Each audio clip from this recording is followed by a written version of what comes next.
Did you get your chuck, Brenda? Yes, I got my chuck and I ordered the wrong insert for it. Oh my. What size insert did you get? A 1-inch. Well, that Well, should fit on your Mini. Yeah. But that's not what I wanted it for. Yeah. so you have what? One? You have 1 1/8, It better be 1 1/4. or 1 1/4. I'm sorry. Yeah. Yeah, for a Nova chuck that fits a 1 inch. Do you know? Can I get an insert to make that fit 1 1/4 inch? That chuck. Can I put something? Do they sell something that I could convert that 1 inch to 1 1/4 inch so I can put it on Yes. my lathe? Yeah, Yes. that's what I'm talking about. The No, bought it came with a chuck. Albert, does your insert, do you have an insert in the back of that chuck now, or is it threaded for 1 inch? It's a Nova 3. I bought it Woodcraft when I first started this. It's a Nova Yeah, but 3 with the 3 different sized chucks that I could change if I wanted, which I've never done ever. Yeah, But, yeah, but did you order it with, did you get it with an insert in the back? Or is oh it no, direct I thread? didn't. I had another lathe that I used this chuck for 3 years, and I just got what I have here now. And I have chucks for this, but I have this one chuck from my old lathe just sitting here now. I said, well, I'm sure there's a way that I could buy something that Yeah, I but could screw on. I guess what I'm asking, Albert, does that truck have an insert in the back that threads it up, or is it a direct fit? Just a Direct fit. Direct fit, yeah. So then you got to get a mandrel that screws on your other threads that'll convert it to 1 inch. But you can get one. I have one. I have one. Okay, so okay, it's okay. So I could find one. I could buy one. Okay, Yeah, that's good. This thing's been sitting here for a year now. They're $30 at what is it? KMS. There is no such thing, is there? Yeah, I got one right here, Jim. I'll show you. Hang on. I have one that goes down from 1 1/4 down to 1 inch, but I've never seen one go the other way. Well, that's the one I want is from. That's what he needs, Jim. Oh, okay. Oh, yeah. How you doing, Jim? Hey, How Albert? are you? Yes. Aren't you M33 with the one way? You're not 1 1/4 inch. Oh no. Yeah, there. That's what the M33. Yeah, that's right. There's what you got to have, Albert. So Yeah. okay, and then the side that's gonna screw into my, and That that's screws onto your lathe. M33. Get that whatever your lathe size is, and that side is 1 inch. And that'll go into what I've got here, right? Yeah, M33 to 1 inch adapter. Right. Okay. Yeah, if you Okay, have so one, you got to get it to fit your lathe, Right. whatever it is. All right. I ordered that off of Amazon. It was $20. Yep, that's where I got mine. What is the actual name of it? Let me get my pencil and paper here. Hold on. It's an adapter. Headstock spindle adapter. It sounds easy enough. Huh? I take so many notes when I'm here on Wednesdays. Believe me. I do too. Got a stack of them. Captain's in. I've got a couple here. Okay, we're gonna call it headstock. Headstock spindle adapter. Okay. All right. Okay. Thank you. Make You sure you want get the it from- M33. You don't want an 1 1/4 Right. You got to get whatever yeah, your lathe yeah. is. inch. Unless you're real It's easy. strong. Yeah. All right. Thanks, guys. Thank you. Yeah, don't do like I did and order the wrong size. Because there's Hey. for all of them. That's what life is about. That's all I'm finding out. Why would you do How that, interesting Brenda? would it be? Yeah, Stupidity. I like to have this extra, I got a whole Yeah, stack but- of all these extra parts, that don't fit together right. And Yeah, extra but again- money and how interesting would life be without anything happening? So. Yeah, you I got need- yeah. you need tool something in your life. rests and tool posts and none of them fit together. It's easy enough to do. Yeah, you just gotta make adapters, Brenda. Put them all together, you can make a new machine. Yeah, A weird machine, but yeah. I got that adapter and they sent me, instead of the 1.25" 8, they sent me an M33, which almost fits. Drove me Yeah. nuts. I thought I was doing something wrong. Yeah, they're pretty I close. didn't get 33. I didn't know that I was just calling 1.25" because I thought that's what the M33 was. It almost fits. Yeah. It's so close, you wouldn't believe it. Yeah. M33 is definitely bigger than 1 1/4. But Yeah. I guess what we're talking about metric then, Yeah. Yes. obviously metric and 1.25", of course, and imperial. Now, Albert, your lathe is a one-way? Yes. Yeah, then you need the M33. It's made in Yeah. Canada. Yes. Yeah, it's about 25 years old. An old guy at our club. Maybe a lot of people here might even know him. Don Maloney, at CAT in Leesburg, Virginia. Yep. He's been around for a long time. This was his wife's lathe.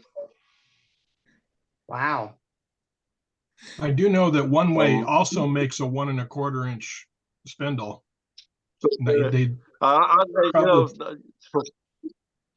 there's They do now. They didn't used to, I don't think.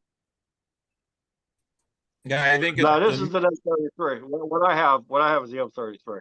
You can yeah, also I get think a number I think two. you can get them either way now, Matt. Yeah, Yep. you can get a number 2 Morris too. Yeah. I bought an M33 nut because I wanted to make a chuck, and I think on Amazon I paid $8.30 some cents for the nut. that's right. I'd pay more than that at the hardware store down on the corner for one. For a machine grade nut, not a hardware store nut. Cap, how you doing?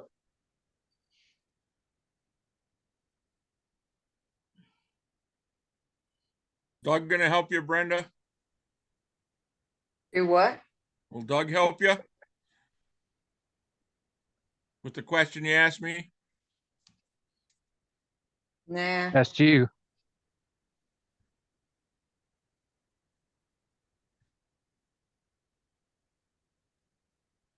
I'd like to give everybody a warning or something. I don't know whether it's a warning or not. It's partly a curiosity. If anybody else has experienced it, I noticed recently during the last meeting that you can mute yourself by the hitting your picture up in the corner. You can also mute it by hitting the mute in the bottom left corner. I found that if you mute it in one place and you try to unmute it in the other, it doesn't work. It screws your system up. Has anybody else experienced that? No. Okay. I won't own up to that. I'm not gonna admit to that. Uh-uh. I never I knew wouldn't anything. restart my program because of that. Nope. Okay, well, just be warned, if suddenly you find that you're trying to unmute yourself and you can't, and you've changed the location where you attempted to mute yourself or unmute yourself, you may have put your system into some sort of strange state. Because I know we all seem to have a problem from time to time unmuting ourselves, and I don't know. That happened to me last week. I thought that only happened at my house. Brenda, did it snow at your house yesterday? Yes. Wow. Ugh, I lived in a world of weird weather. yes. I sat on the couch. My girlfriend sent me a text and said it was snowing outside. Oh, you should have seen me jump off that couch and look out the window. What? No way.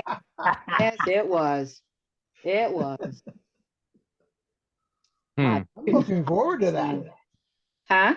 I got 3/4 of an inch overnight, but my friends of mine 2 hours to the west of me in the state, on the other side of the state, got 8 inches and knocked their power out. Wow. Muskegon got 11 inches, Matt. Yeah, I believe that. I believe that, Ron. That was Schools are Ron closed. Campbell in Grand Rapids. He said they had 8 inches and had lost power. Huh. Yeah.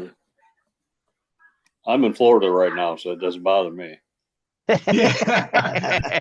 Yeah, I was watching that storm, and you know the lake effect belt there along Lake Michigan. They got hammered. Oh yeah, I live in Grand Rapids, but we winter in Florida, so Good for you. That's smart. Jeez. I think, Matt, we should put it in a refrigerated truck and take it to Captain Eddie and put it in his yard. Do you realize how confusing that would be, Scott? I don't even I like lived in ice in my drink. I lived in Austin, Texas for a year. They had a 1/4 inch of snow and it shut that town down for like 2 days. Yeah. Oh, yeah. Yeah. North Carolina the same way. Yeah, I got a touchstone. If they've got those little reflectors in the road, they don't have snow plows because those snow plows just clean those suckers off. So if they've got the little reflectors in the middle of the road, they're not prepared for snow. Right. Right. My sister lives in Southwest Virginia. She said their county has a plow, a snow plow. Well, it's entertaining. I love my road crews in my county. They're excellent. They pre-stage plows out in the freeway medians when snow's coming and everything. I mean, it's like, and they're not like these wimpy things. They're serious. Big trucks, big heavy trucks. I don't know. It's really my county's excellent with the snow removal. I have no complaints at all. Yeah, They were- in Vermont, they have, if you go down the road, you see every little AM PM mini market. You go back in the back, there's a snow plow sitting in the back of the parking lot. Yep. I've been There's there. a lot of this that's common around here too. Yeah. I've been there. You can have mine. They were brining our highways just on Monday night already. Putting the salt brine on ahead of time. Wow. Yeah, I believe it. I believe it. That brine is a lot better than straight salt too. Oh, Till you get it on absolutely. your car, Yeah, it sucks being on the car. That's for sure. That's the truth. because it doesn't come off in a car wash. Once it dries, it doesn't come off. Huh. My guys power wash the car. My local car wash, they power wash everything before they send you in. It But you're still good for doesn't the- come off, Matt. You got to use a special chemical to get it off. But you're Yeah, good for the okay. next storm, right? But you're good for the next storm, right? Yep, You're that's really right. bright. Only in your wheel wells. Yeah. Oh, I don't miss it all. Good times. Good times. They I started wrote making the briners here with brass and stainless steel nozzles, and it's so corrosive that it actually corrodes the brass and stainless steel nozzles. They have to put aluminum nozzles in to keep it from corroding. Oh, Mm. brother. But they tell you it's not bad for the environment, but it'll eat stainless.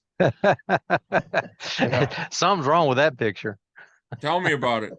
And not aluminum, yeah. It's the government. Do you believe them? Yeah.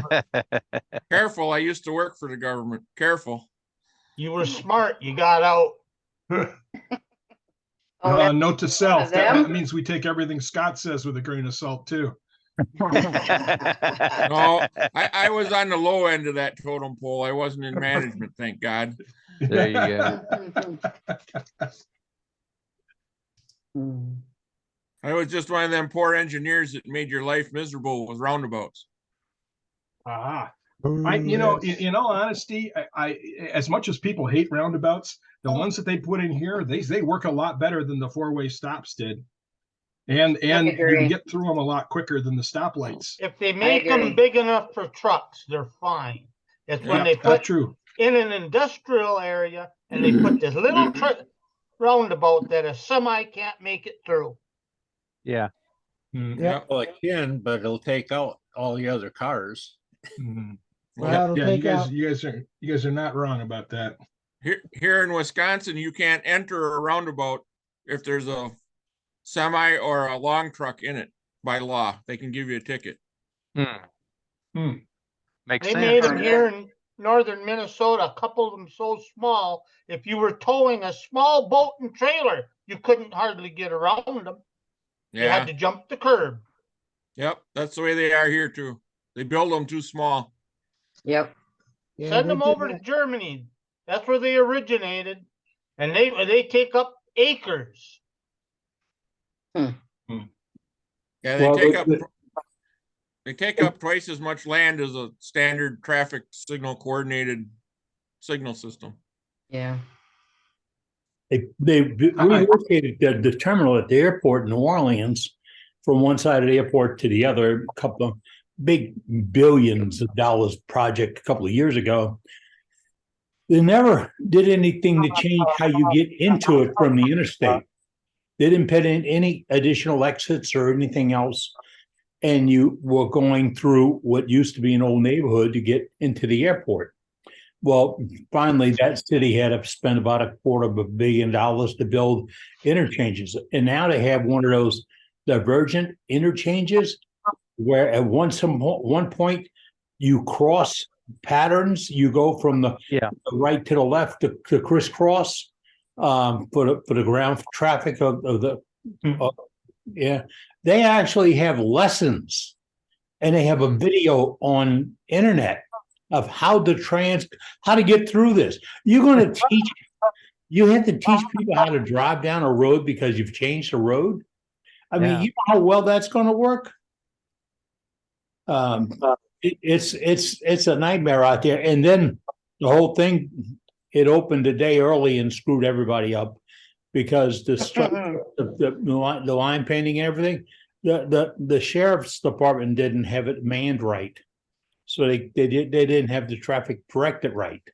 You know, I guess somebody out there said, that can't be right. Yeah, you got over here. You know, move a car over and block them out. It must be fun. I'm not going out there. Hey, can I say something? Yeah, sure can, Dave. Okay, they have roundabouts here to eliminate the lights, but they turned around and put lights on them. That's a pretty good move. You know, that's good for the economy. Yeah, right. How do you do that? Okay, here's a good one for you. Have to eat too. You want to know where real money drives the bus? Gas stations. Look at the sign on a gas station. It's 239.9 cents a gallon. Who made money off that 0.9 cents a gallon sign? Think about it. You know, my wife says you got to count that. You know, none of us would ever feel it in the pockets if that low thing just disappeared. You know, it just went away. I'd like to see you meter out 1 gallon of gas and get that 1/10 of a penny back. Yeah. And do you think you're getting an exact gallon for that? Huh? Okay. A guy that used to work for me was one of those, at one time had a job in a testing department. Now, all I had to do is equate his IQ to what he did. You're lucky. Yeah. Now, how many quarts they go in here? You know. But gas price came down this week a little bit. Yes, sir. A dime a gallon. Must be near an election time or away from a holiday, one of the two. Hey, Doug, I made you a co-host. Okay. I misunderstood your question earlier. Who's driving the bus tonight, Brenda? You? Me? Oh, okay, all right. And we're coming up to a roundabout. This is really gonna be good. Oh, no. Hey, wait a minute. Was that a slam against women drivers? Nope. He never said woman or driver. No. And I met with a new doctor this week, and she said I had to be very careful about gender-related jokes. Around her? I don't know why she said that, but she had a real coarse look on her face when she did. My doctor says that every time I see her. But I ask her what that red dot in the forehead is. I told her you should that looked at. Religion and female. That's right. You're lucky you're not looking for a new doctor. She's a good egg. Do I need to see another shrink? You know, I said, I see you and those two others. And she says, hey, we got a crowd here. If you like to come every day, it's all right. We like to work on problems. What does that mean? Can I ask a question to Brenda? Sure. Hey, Sarah. Hi, I'm new, but your name is No Band-Aid Brenda. So I'm curious, do you use a tourniquet instead? That's it, Sarah. Wow. You're in the click, Sarah. You're in that click. Spider webs and mud dauber nest. All right, move a seat in the front row for Sarah. Come on, get her up there. Jump right in. Oh, yes. Sarah, if you're new, welcome. Thanks. And you're in amongst a bunch of people who all need help. We have a little Not fun. alone. You can tell we have a little fun, and you'll see some names pop up. Like in a little while, you'll probably see Birdhouse Bob, and we all have a little nicknames, a little fun with everybody. And Grandpa. We've been getting together like 214 weeks, and we sit down here Wednesday nights, talk through wood turning and the problems of the world, because there's nothing a good wood turner can't overcome. And we have a little fun. We got a couple of rules. It's the same rules that you had when you went to kindergarten. You got to be nice, and you're going to make a friend, and that's it. We want to see what you turn too, and that's every level of every turner every time we meet, and we call it gallery. And if you have something to show, you put it in chat. Right in the chat thing, right there, you put "I have something to show." As I can find something. Doug Miller says, "I have gallery tonight." I'll put you on the list. I have a gallery tonight. Dan Smith, I have a gallery tonight. Charlie Bundy says, "I have gallery tonight." Jim Duxbury says, "I have gallery tonight." Roger, well, all these guys are lining up. Your turn. You're new. You're fresh. You got a piece to show? I'll go get it. We got 9 people on the list right now, Eddie. What? We got 9 people on the list right now. 10 now. Another one just popped in. We're going to put Sarah up in the front when she comes back with that piece. Counting Sarah. I didn't put her on the list. But who's first, Brenda? Gary from Oklahoma. Gary. See what Gary's got? I don't look like Gary. Gary, speak. Gary, Boy, step he's away. gone. There he Here he is. comes. There he is. He had to go fetch it. Gary. I had to go get my popcorn bowl refilled. Ooh, I like that popcorn bowl. Your popcorn bowl's too small. Yeah. Really? Well, okay, go somewhere else. I'll show you my the popcorn bowl that refills this one. Okay. Okay. Let's go to Albert then. He's just trying to be modest. Albert, talk to us. Albert. Oops. Where'd you go, Albert? Okay. How's everybody? Hold on. Lost Lost you. Hello? I'm Keep talking. looking for you, Albert. Right here. It's waving my hand. I There got you go. him. There we go. How's everyone? Good, I hope. Good. Good. How are you? Good. Show good, us that good. spider you made. Yes, yes. I shut the light off. I got a paper towel. There can- Oh, Yeah. nice. my grandson came to me the other day. Pal, you make all this stuff all the time. You make me a spider. So I'll see him tomorrow. Good. Cool. playing Yeah. around. He's gonna love Um, it. Let's see. I showed a piece. I showed this piece last week. It's a piece of a black locust neighbor gave me. Wow, it's beautiful. Well, Nice. That's nice. here was another piece of the log that I turned this week. Oh, that's nice. What kind of wood? This was Oh, same nice. piece. Can you see it? Yeah. He said it was black locust. Yeah, I think it's black locust. It looks more like honey locust to me, but that's Hey, maybe. I like the way this came out. yes. Mhm. Have you put a black light on it? I haven't not since the 70s have I owned one. No. And what would a black light do? It makes I them heard glow. the same thing that it it shines or something. Black locust. Yeah, Yeah, black yes. locust fluoresces under black light. Right. So good I to know. thought it came out nice. I was pretty happy with it. Yes, I like that. Does That's it good. do anything with a lava lamp from the 70s? What's that?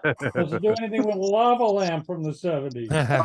Hey, if I remembered, then I wasn't there.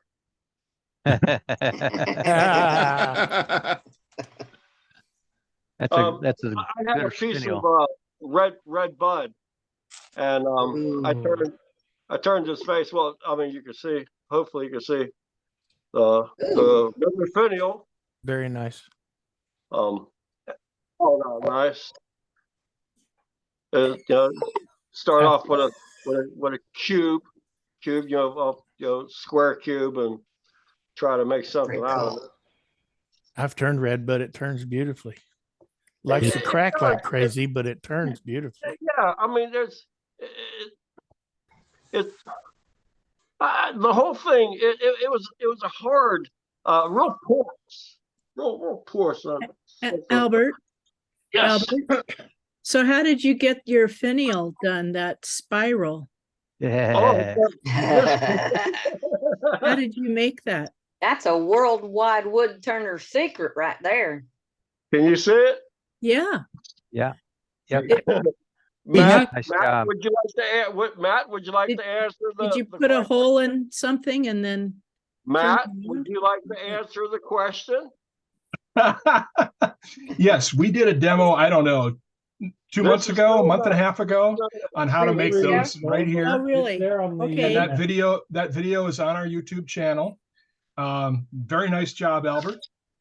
Basically, you drill a hole in the middle, and then you turn it thin, and then you carve the spiral bits out. But you Okay, can see got the it. whole process. We did a video, and the video's on our October YouTube channel. 4th. There you Thank go. you. Yep, October And, 4th. and I did one on a live today. Yes. It's nice that you noticed that. You're going to really enjoy this place. You're going to enjoy it. Absolutely. Oh, yeah. Absolutely. Like- The last thing, Well, I the last just- thing I was, sometimes you just have to pull a Phil Anderson and know when to stop. There you go. Yeah. I had this cut off, and I looked at it, and it was, the only thing I could do is just make a hole. Sometimes you just have to leave things alone. There you go. I think it looks Yep. great. Yep. Yeah, I think so too. I'm pretty happy with that one also. I love nature. Yep. It gives us some really cool things. Beautiful, Albert. Beautiful. I mean, it all go back. Hey, you know what? Hey, Cap. With all the wood turning that you've done, you know what you've done? You've turned this world a little bit smaller. I tell you, there's people from all over the place. And look how small it is now by doing this. It's so cool. I look forward to this so much every Wednesday. Thank you so much. You're quite welcome. It really is. labor, love, and a pleasure. It's something that, I sat there, booth of a friend at SWAT a couple of 4 years ago, and I was telling somebody the other day. I said, I sat there and realized that for 4 days I talked to 100 people at SWAT, but the same questions and same variety of questions came up, same things came up, and I realized there's no place to go. Why don't we have this? There's no place to go. So we have this. And this is where it's at. And we joke a lot about a lot of people. And we've had some folks get kind of sensitive that I joke about on the West. What's his name? Jacobson. Carl. Yeah, I don't like to say it all at once. Or something.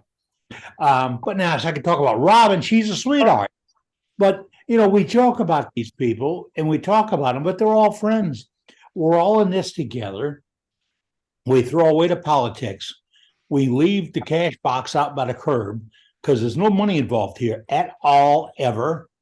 And you know what? It's kept us friends. And I believe that's how it's going to go. And that's why we gather as friends.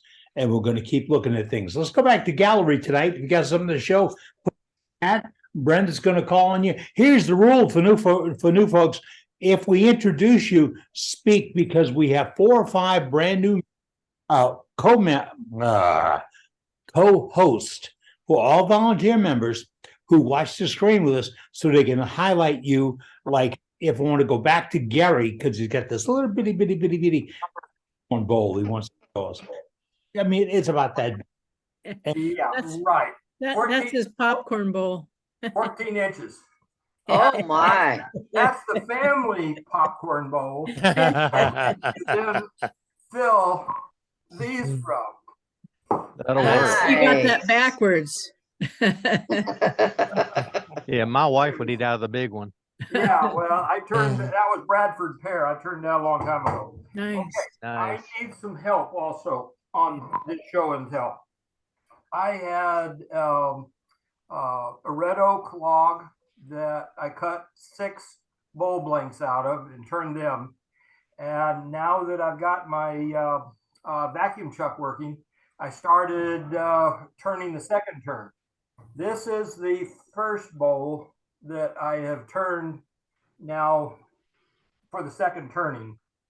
And it turned out pretty good. It's a little bit on the thick side, a little bit thicker than I would like it, but it's probably, well, in the curves, this is probably a little over 1/4 of an inch, 1/2 an inch on these bulges, but it's nice.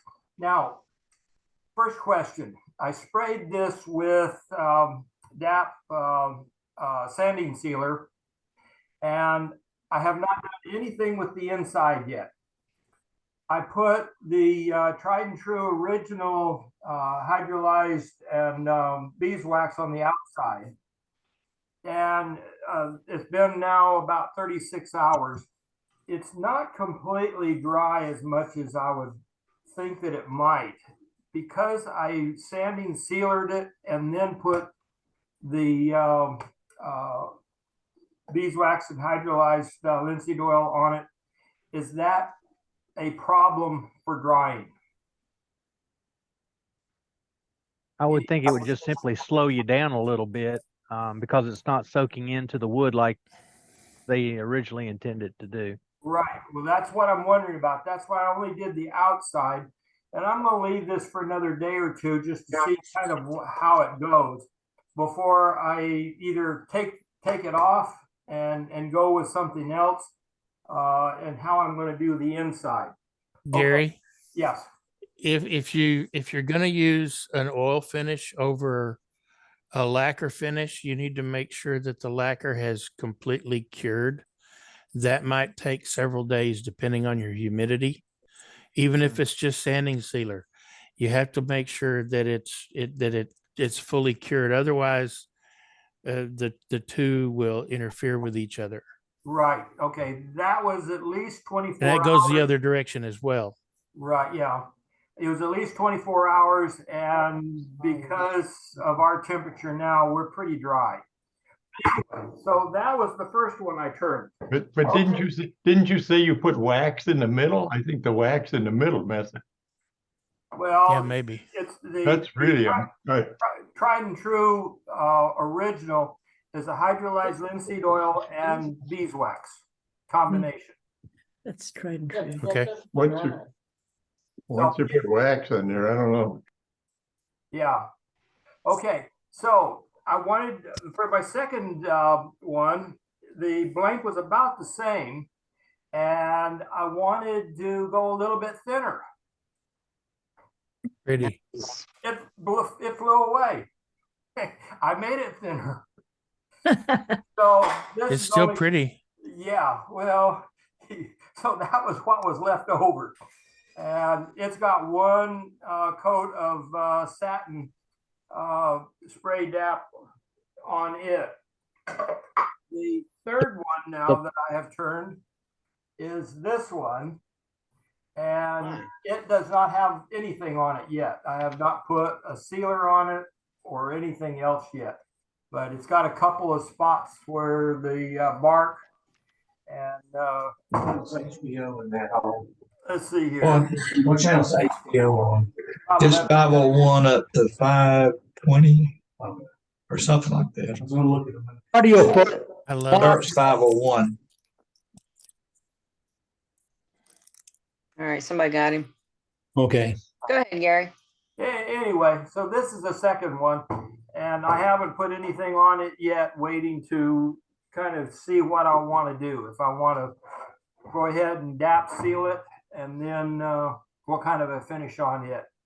And Nice bowl. I've got 3 more blanks that are all about the same, slightly different, each one of them to go. But this one's thinner. It's still probably, oh, darn it. Anyway, let me catch this because that's about the All right. Thanks, Gary. Very nice, Gary. All right, we're going to make an exception tonight, only because We got up. Barb is at work. And instead of making her wait, if I can find her, there she is. We're going to go to Heather. Beautiful and intelligent. Whoops. Hold on. Let me change There that. you Look at you. There were some funky glasses, Heather. I don't know what happened there. I hit the wrong button or something. Again.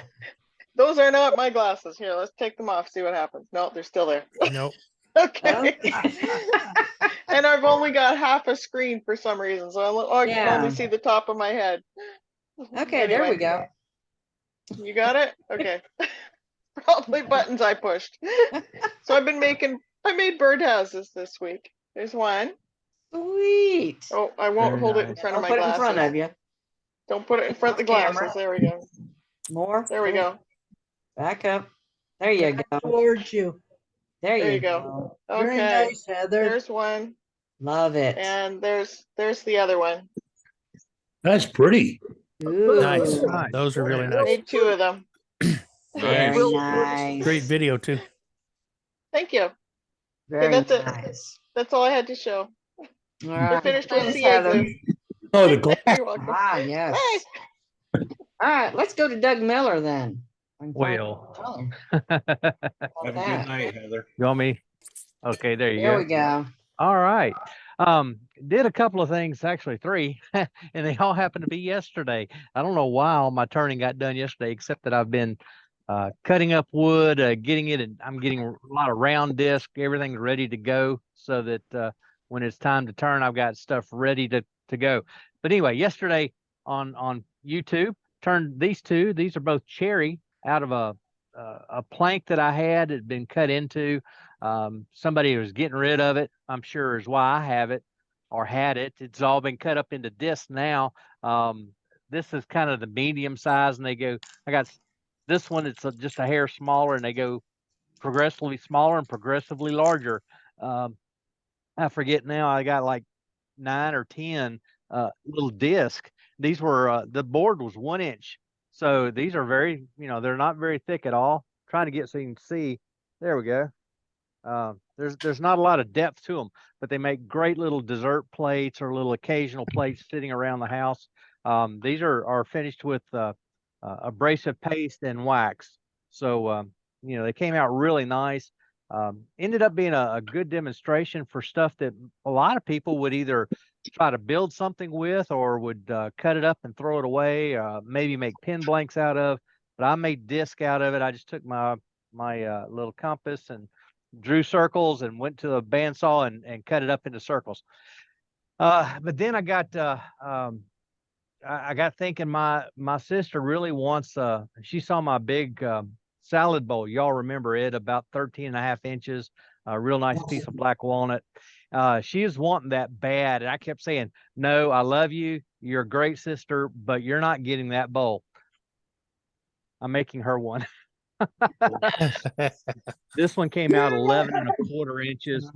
There's the bottom side. It's Nice. pretty well ready. It's got abrasive paste and wax on it. I'm letting it rest a day or two.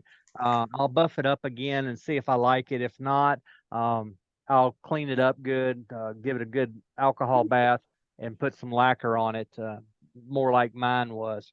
So anyway, that's where we are. Lots of It's pretty. movement. Lots of character in there, Doug. This had 3 piths in it, couple right on the edge and one that was out, so it was totally eliminated.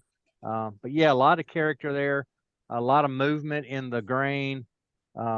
Just a nice bowl, and it turned fairly nice. Now, my recess, I had to return it twice.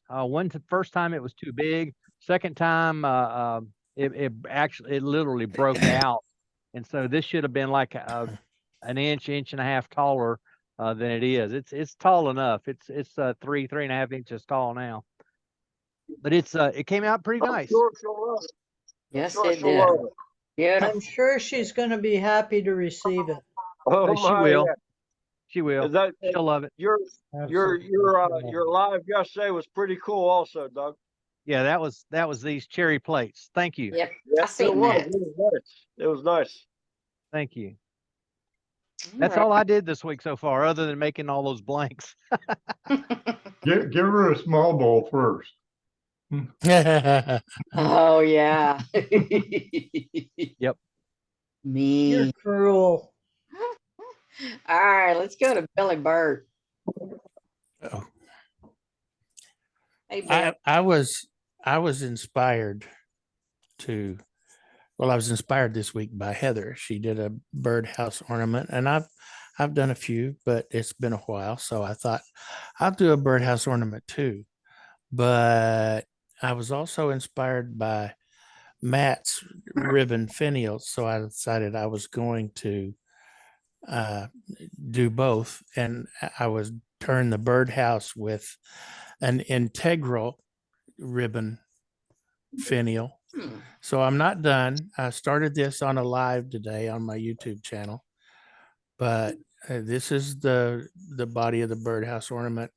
I was trying to make the same kind of roof that Heather made, the oblong ones, and I was using a small piece of Texas ebony, but it had some cracks in it and it blew up on me.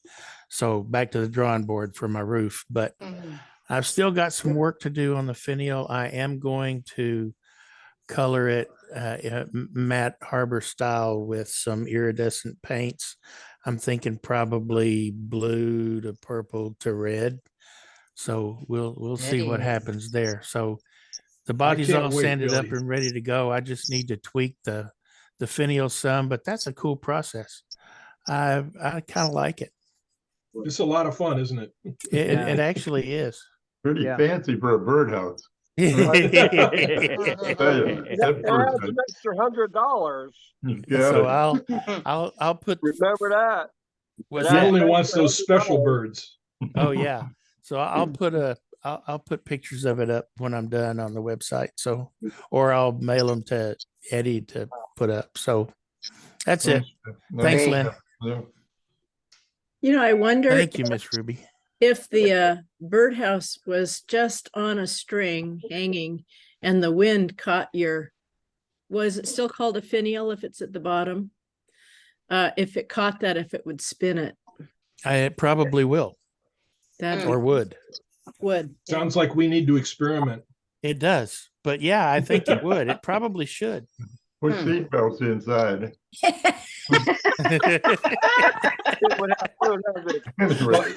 Something to consider that those little holes aren't good for much of anything. So, these are all ornaments. They hang on stuff like trees, like indoors. So I'm not sure there's going to be much wind. I see. But we do have fans. Believe me, the ones I've been making, I've been breaking by touching them.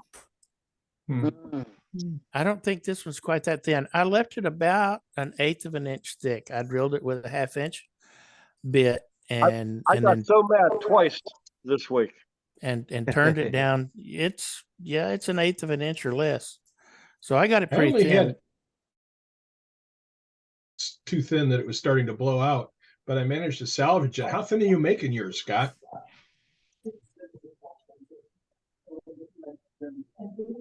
Can't hear. Scott? Not answering. Wasn't me. Billy, maybe you could put a left-handed one out the top. Would counteract. Oh, there you go. No, I think one ribbon finial on an ornament is enough. But I like the fact that it's integral. That's what I was going for. So this is all one piece. That's cool. This is very cool, Billy. Very cool. Looks nice, Billy. Thank you. Yeah. All right. Let's go to Dan Smith. Hello. Dan. Well, I thought I'd try a Christmas tree. Ooh, pretty. Oh, man. How did you put all those little? Oh, they're like bedazzled. Well, that's My, cool. my wife, she decided to put lights on it. Oh, and pearls. she did. Nice. Well, that's sexier than socks on a rooster right there.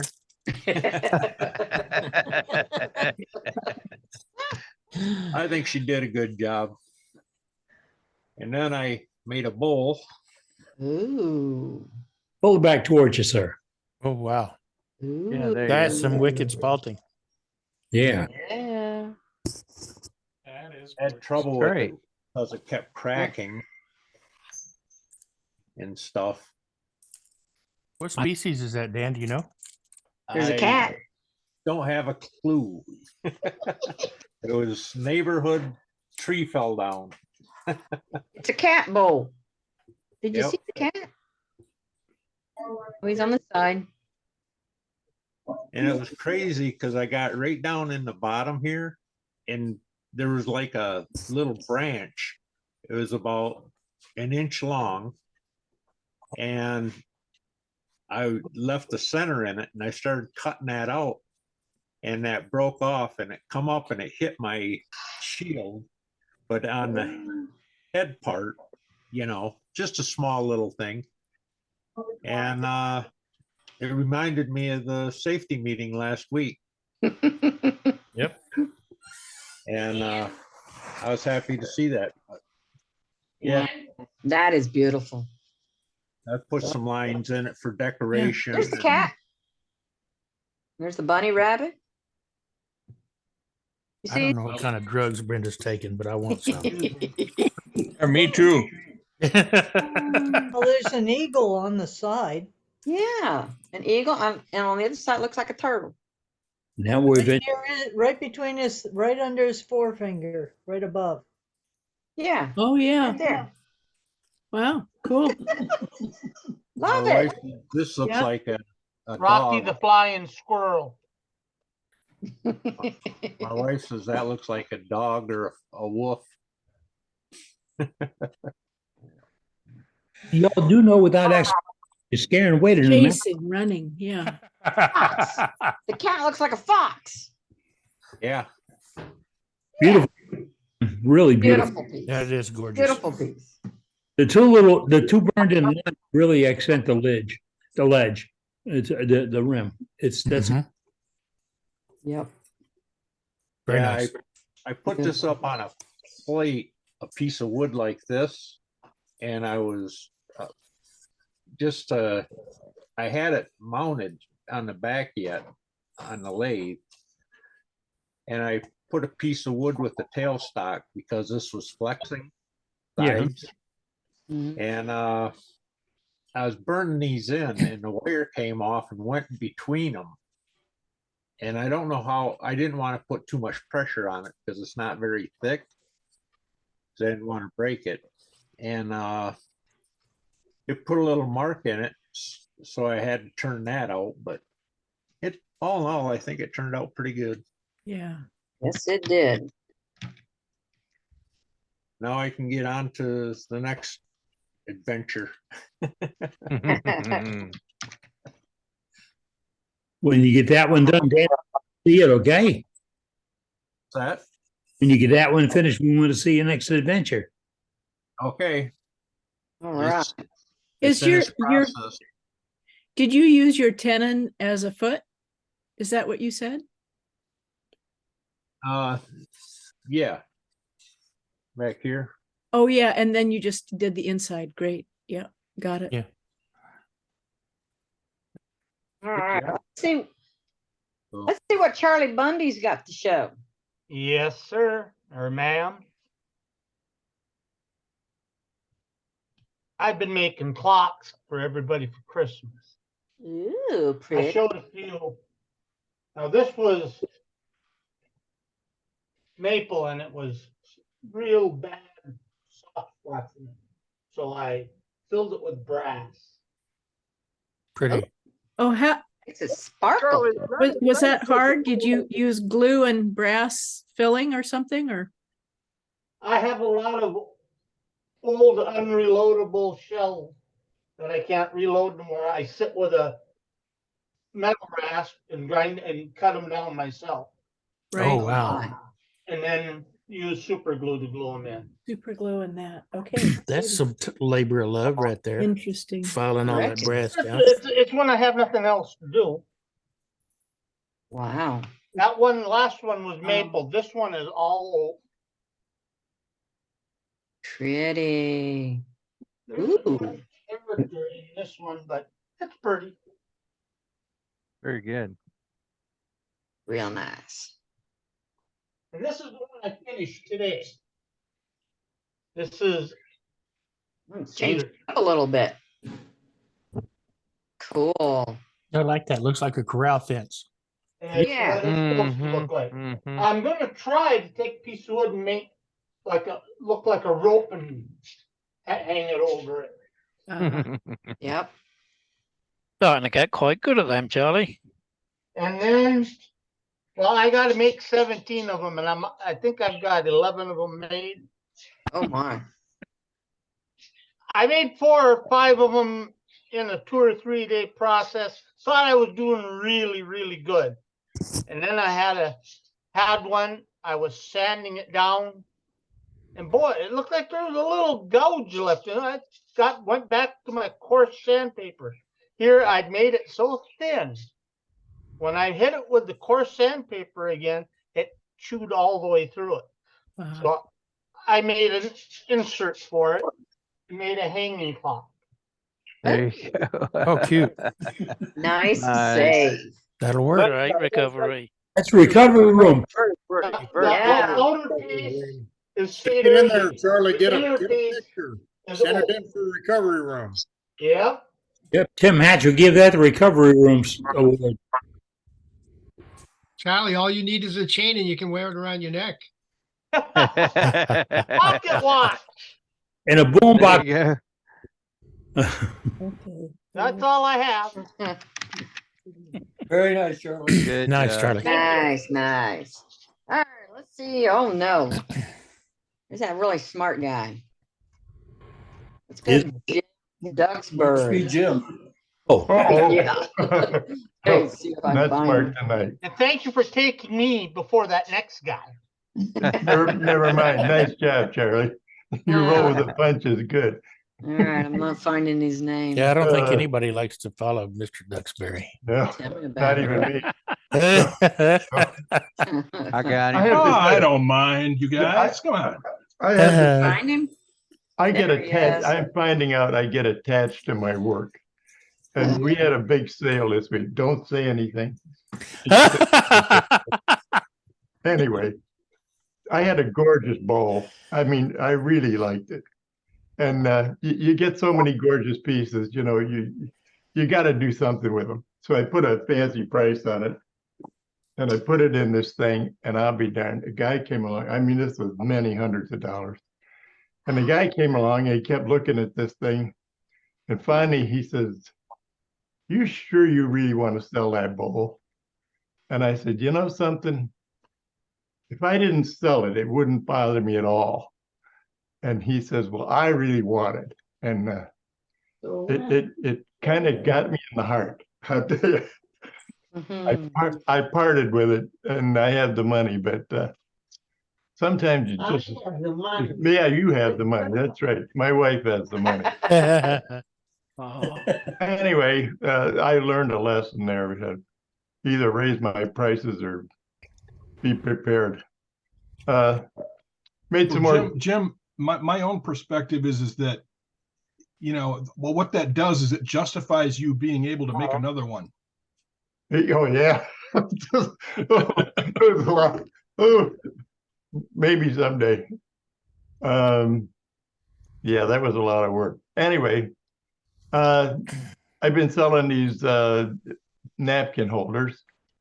Like I've shown these once before, a little bigger than this. This is a regular standard paper napkin holder, but these are kind of neat because I've learned that this piece in the middle is a shaft with a goblet on the top, or a toothpick holder. These were scaled down from in England in the 1800s. They had huge tables with these big cloth napkins, and they had real ornate napkin holders. They were like 2 feet high, and they're gorgeous things. And they called them umbrella stands, but they had these great big cloth napkins in them, and they were gorgeous. But on the top they had a handle, and I thought that's kind of worthless, so I scaled this thing down and made it probably about 1 foot high. But it's gone over really well. Most of it's a regular turning, but this goblet down the center, this piece in the middle is about a 1/2 inch wide. And since this is 2 inches across, I use a 2 inch wide piece of about a 1/2 inch thick. Goes all the way down. And then I put a couple pieces of veneer on there and stick a couple more pieces of, in this case, cherry. And then I put this between centers. And I turn the shaft like a 1/2 inch in diameter. It ends up 3/8. But I turn it about a 1/2 inch diameter, rough it out. And then I stick it right down the headstock of the lathe and grab it right below the goblet, right here, with a pin chuck. That way I can hold this whole thing and turn that whole end. And then all I have to do is put a cone chuck in the end and my center in the other end and turn the shaft. It works really neat. And I started using it for other things too. Anyway, you do get smart after a while. I won't tell you how I messed up. Yeah, that was a good idea, Jim. Thank you. And this was a little bowl I turned, and I turned the bottom half of it, and I didn't like it. So I turned a lid for the top of it, and that helped. Cool. So anyway, lots of fun. Pretty. Nice. And I made some earrings. These are made on a duck's chuck, but these are centered. And when I get all done, cut them in. Oh, they're only they're maybe 1/8 of an inch thick out of maple. And I cut a puzzle piece out of them on a scroll saw. So that's cool. Yeah. Neat. I threw this in. One of the things I have problems with is taking pictures. Somebody says, "Oh, I like that. Send me a picture." And with wood, that can be a half a day. There's different kinds of pictures. And this picture is like for wood turners. If you turn the light off on one end, now you get a picture that you would hang on the wall. It's two different situations.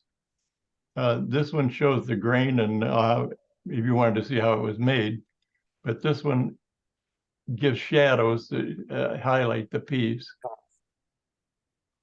I just thought I'd throw that in. It's kind of you can go nuts taking pictures. That's really cool though. Anyway. Oh, this is the maple natural age bowl he turned not long ago. Ready? Oh, and that's about it for me. I've Thank you, Jim. It's a beautiful. As always, thank Jim. you. Yep. Thank you. Volunteers to follow Jim. Never mind. All right, I got a Nice picture. stuff. I will. But before Roger, we hear from Jim, mention that Jim is going to be one of the many stars that will be with us on 11/22/23 when we do a techniques tricks session. That means we won't do a regular demonstration that evening. We're going to feature all of you. Every member in the crew is going to be on that night. We're looking for tips and tricks, things that you do in your shop that maybe I didn't think of. Little ideas, little time savers, little convenience things. You think they're simple? Well, there's a whole bunch of us that don't think about those little simple things. And we're going to do that in 3 weeks. On November 22nd, that'll be our tips and tricks night. And we've done this a couple of times. We joke about Mr. Duxbury about it because we barely knew Jim a couple of 100 meetings ago when he walked in the door at those evenings and commanded the place. He went out to his shop and he just had a ton of these little ideas. And it's stopped since. And we keep getting, hey, we've had so much fun with it. And so many ideas come off of it. And that's why we do this, is to share information for me to know what's cooking inside your head. Really, I want to see what you've come up to save time, save trouble. Be a little bit deeper. And remember, this is not a race. It's not a race. It's not I can turn a bowl in 30 minutes. That's ridiculous. Who are you racing against, and why are you racing? If it's going to be fun, educational, entertaining, relaxing, whatever, that's why you're doing this, and we want to get your ideas on it. So that's coming up in 3 weeks on 11/22/23. We'll be here for that, and we'd like to have you join us. And hey, everybody wants to see everybody, and there's a no but guarantee here. No but. We all want to see your art. We all want to see your work. But here's the rule. We can say, I like that, but no but. We're not qualified to critique your work. None of us are. That's why we just want to see how good you are. What do you got up next? Roger Willem. Roger. Roger. All right, here I am. He Gotta keeps speak. moving around on this I'm list here. Talk. And then he moved, and then he came There I back. am. I got him. There you go. The wave of the hand did it. Here's a bowl that I Seen this on Facebook. Wow. Gorgeous. Can't put soup in it, Roger. can't put soup in it. I had a problem with it. I broke it like 4 times on the tenant. Oh my. I ended up gluing another chunk of wood to it to where I could halfway finish the inside. Beautiful. Beautiful. And this It has looks got- like it's one piece. What's that? It looks like it's one piece. Yes. It is one piece. No, but you said you glued something on the I bottom. glued a chunk down here to attach to the chuck. A waist block. Oh, waste. I got it. Sorry. Didn't understand. Oh. And I then- call those diet soup bowls because you can only eat so much. That or he should double his price because he could do They got it another family one. popcorn bowl and just pour right out of it into the little bowls. Now, this is the next piece out of it. This is your new style. but it's got 2 holes in it. And I'm playing with coloring like Dane does. Gorgeous. Nice. That's So gonna look great. The camera's messing with us. What color is that? it's a purple. So the camera's not messing with us. I thought really I was. Yeah. That's pretty. I like that. Are you gonna put a pretty. shiny finish on it then too, or not? Yeah, it has no finish at all on it. Okay. So Boy, that's gonna be pretty. Prettier, I. this is ash that was cut down a month ago out of my yard. But Nice. it should have been cut down about 3 years ago. So Very nice. so I've got one That's a more. natural knitting bowl. What's that? That's a natural knitting bowl. Mm-hmm. Has Yes. the holes already. Yep. Yes. Yeah. So that's what I turned this week. Good That job. makes a big bowl Nice. yarn. Very nice. Let's see what Sarah has. Uh, It's real, Okay. guys. Hi. Oh, man. I came outside because I have a secret that I'm going to show you. And I didn't want to talk about it too loudly. But let's see. I'm just going to put this down here, I think. So, this is a bowl I have that I just turned. Back It's up. walnut.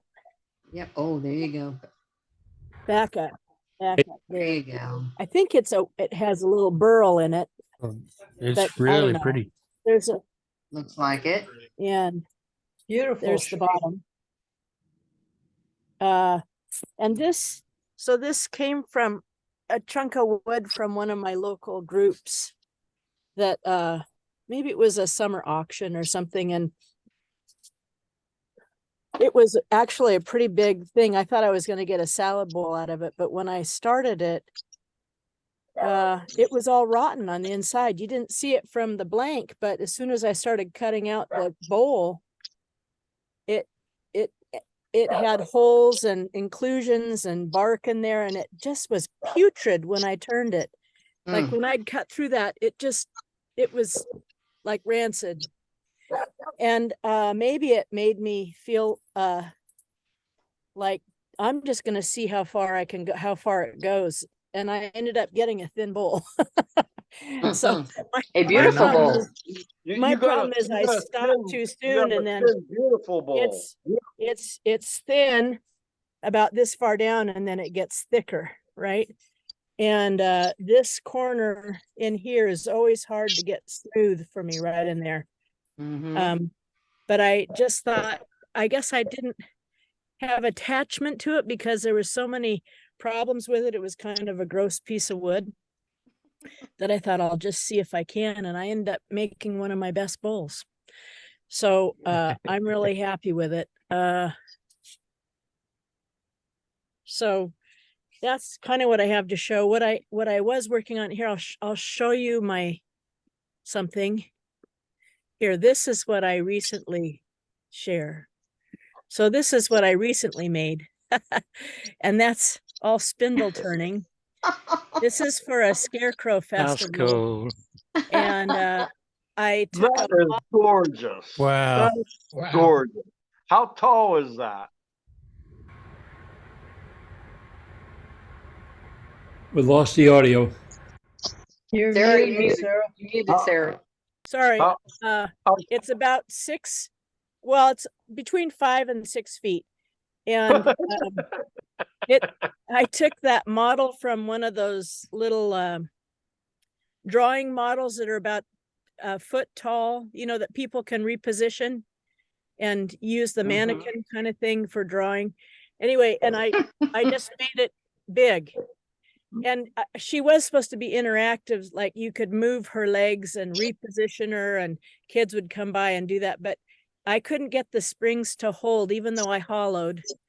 I couldn't get the springs to hold the weight, and I will work on that idea. But anyway, so she was our scarecrow. that's a lot of detail. Well, I was just playing with, That's really pretty. keeps muting me. I was just playing with spindles and beads and combs and whatnot. And it was a lot of fun. Brilliant. Yeah. That is pretty cool. I like the use of the half bowls too. That's very interesting. Mm-hmm. Oh, yeah. Well, I learned that from a woman named Beth Ireland. And Oh, so yeah. she said, what do you do when you go through the bottom of the bowl? And I said, besides put it in the fireplace. So she takes us here. I'm going to take this off. Stop sharing. Okay. So you have your bowl and oh, you can see there's a hole in it and you see the space between my hands. So you cut out a strip on either side on your bandsaw and then you put it together and it becomes this oval shape. And Yep. it's pretty cool. And if you have a symmetrical bowl, basically symmetrical, and you cut exactly the same amount on the right as on the left, then you come and it fits together perfectly. So it comes out like a shoe. So I made them the shoes. And then I took the part that I cut out and turned it around and added it as the heel. So the lip for the cutout part became the heel. That was kind of a fun experiment. Anyway, that's what I've been up to. I'm just shaking my head. Me too. I'm just shaking my head. I'm glad you joined us, Sarah. It was Oh a my lot of work, God. and I'll tell you, I learned so much from doing that, that now my bowls got better. You know, I didn't do many bowls on that, but it was all spindle turning, but then my bowls got a lot better. All right. Those are the best projects where you learn stuff. Wonderful work. I didn't bring my piece of paper. I had a lot of questions on things that people have already commented on. I found you guys because I went to a demo this week and I can't remember the fellow's name on ornaments. And that was very good. And your group was mentioned. And so I thought, Trace? okay, this is something that I want to participate with. But like the last fellow's point about photography, very good point. And I need to learn how to properly photograph the pieces because you change the lighting and you've changed the whole perception of what that is, what you're looking at. And that's a really good observation. And I don't know much about finishing. Like I actually am, I was asked to participate in a local craft sale, which goes on this weekend. And I took in most of my bowls. This is the one that my partner kept holding on to. So I said, okay, I'm going to give that to her for Christmas. But the rest of them need to go because I have too many bowls around the house. But, and I don't know if they'll sell or not. I don't really care. I mean, I don't have to have the money. It's not that. It's just like it would be nice to have a way to say, oh, if I'm making money, I can write off my losses, which I have much more than I would ever have an income. The extra space. You know, it's expensive hobby. Sarah, how long have you been turning? Maybe 3 or 4 years. Great. I think. Yeah. And participate in Oregon in a couple of clubs. And now I'm in California. So I kind of go between the two. And I hardly participate here, but I've made friends enough to know who my mentors are. There you go. Great. I feel a little guilty because every time I call this guy, I say, I really want to know how you are, but tell me, how do I do this? Hey, Sarah. Sarah, can I ask you a question? Yeah. Okay, what you showed us, that figure of a person, a man. Yeah, mannequin. Okay. Now his arm as it comes down. So you turned that all offset? Oh,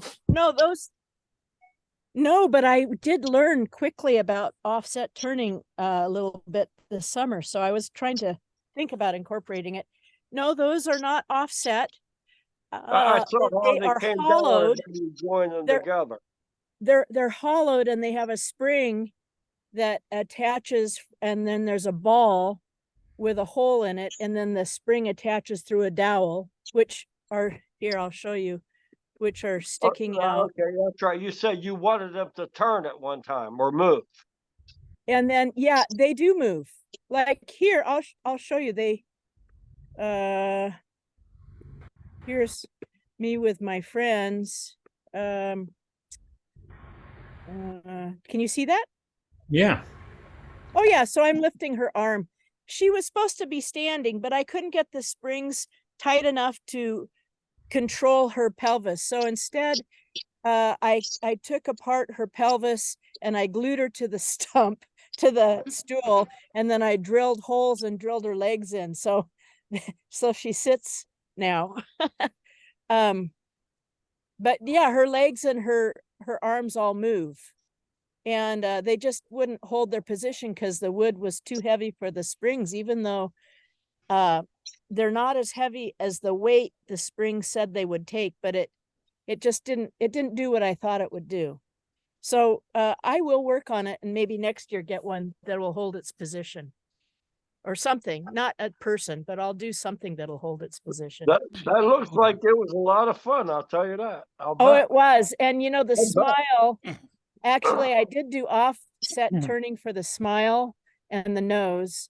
And the lips look like a mustache. So the director of the Creative Arts Group, I said, I don't want to make, you know, some kind of weird statement having a female with a mustache. So she said, lose it. A lot of people said, lose it. So I did. And then this kid was waiting for his sister to finish a class. And he helped me put on the smile. I said, let's give her a broad smile. And we just glued it right on. It's just dowel that I had pieces of. So that was kind of fun that he got involved.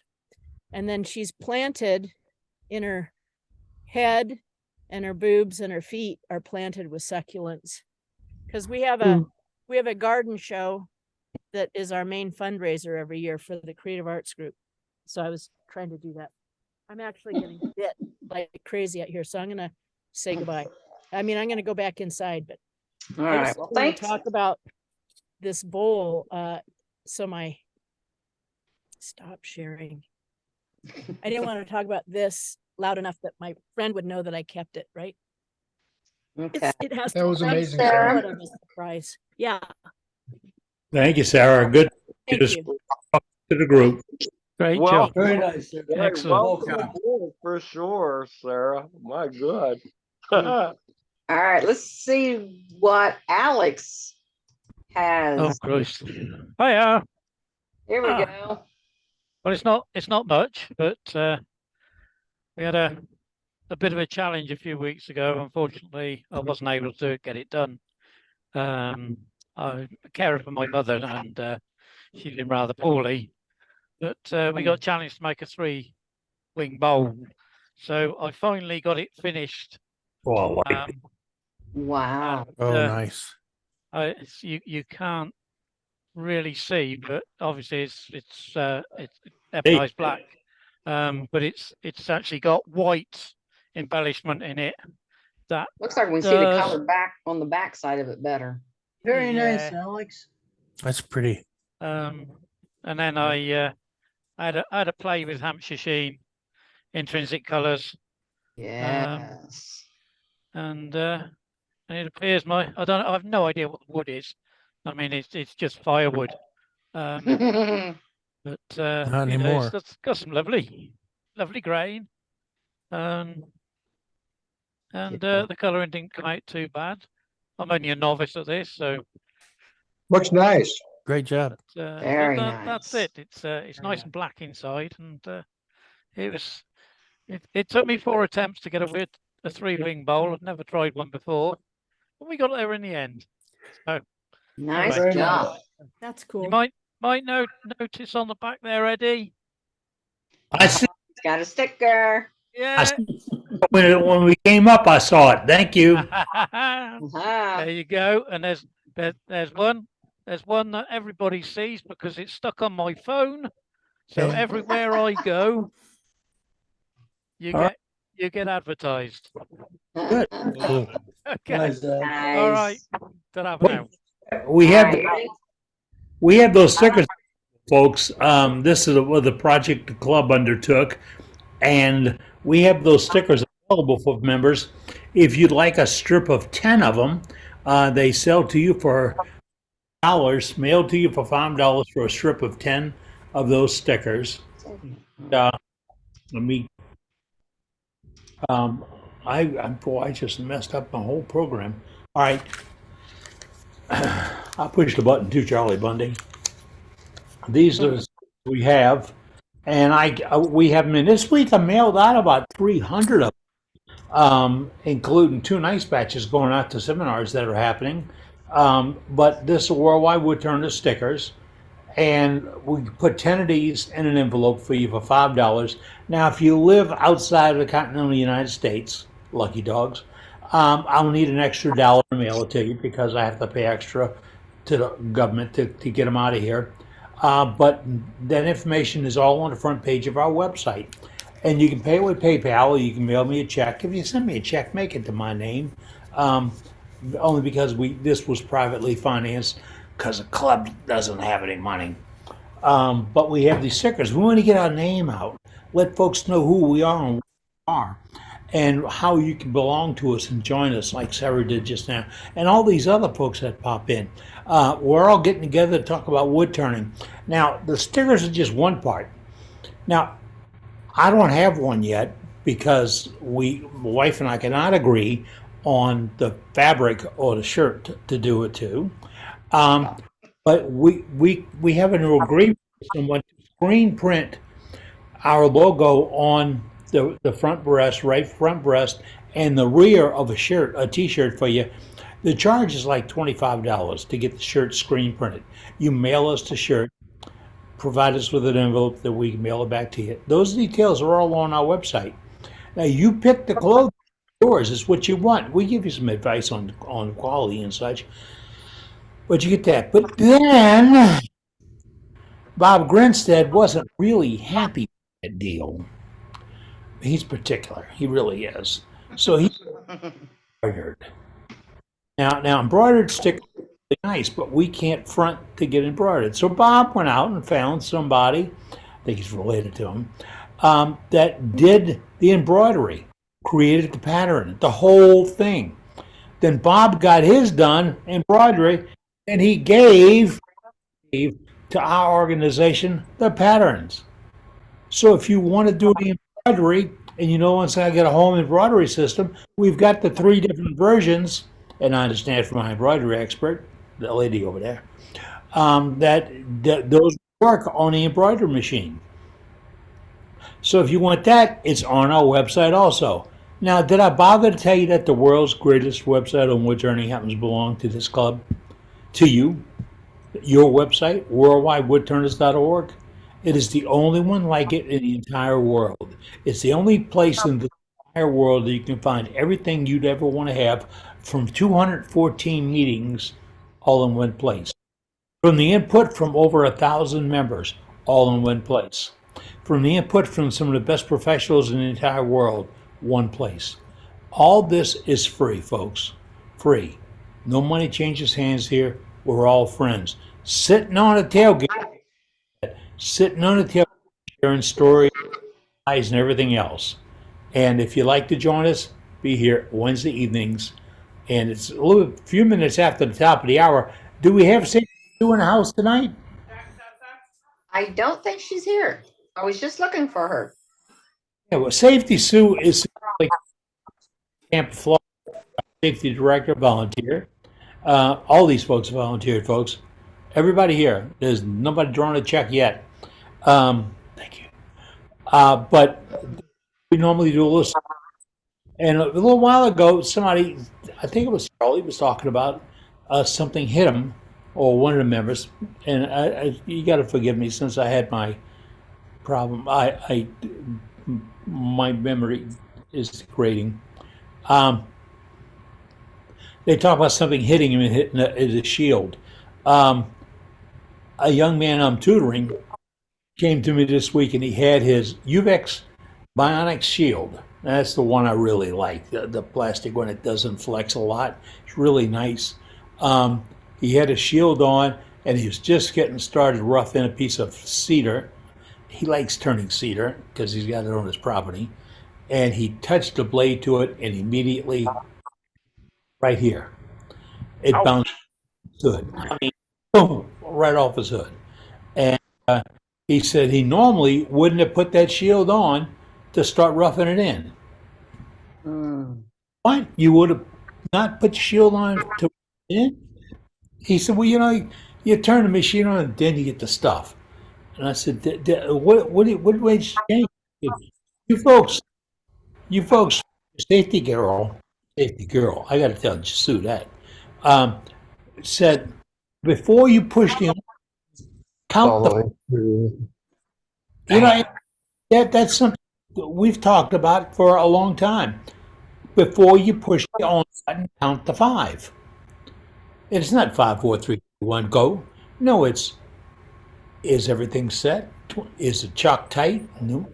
Is the tail stock up? Yep. Is it locked in? Yes. Is there any wobble? Yeah. All right. Tools are sharp. Things out of the way. Shields down. And now we push the button. It's the 1, 2, 3, 4, 5 of turning. I joked about it years ago when I had my tumor that life goes on A, B, C, D. And we joked about it because sometimes my C didn't show up. I had to quit demonstrating on YouTube is I'd catch myself missing an important step. Even though I had them written on a wall in front of me, I'd still miss some steps. And it dawned on me that you really have to have a program in your life. Your program, when you get into that shop, the goal has got to be to come out as healthy as you went in.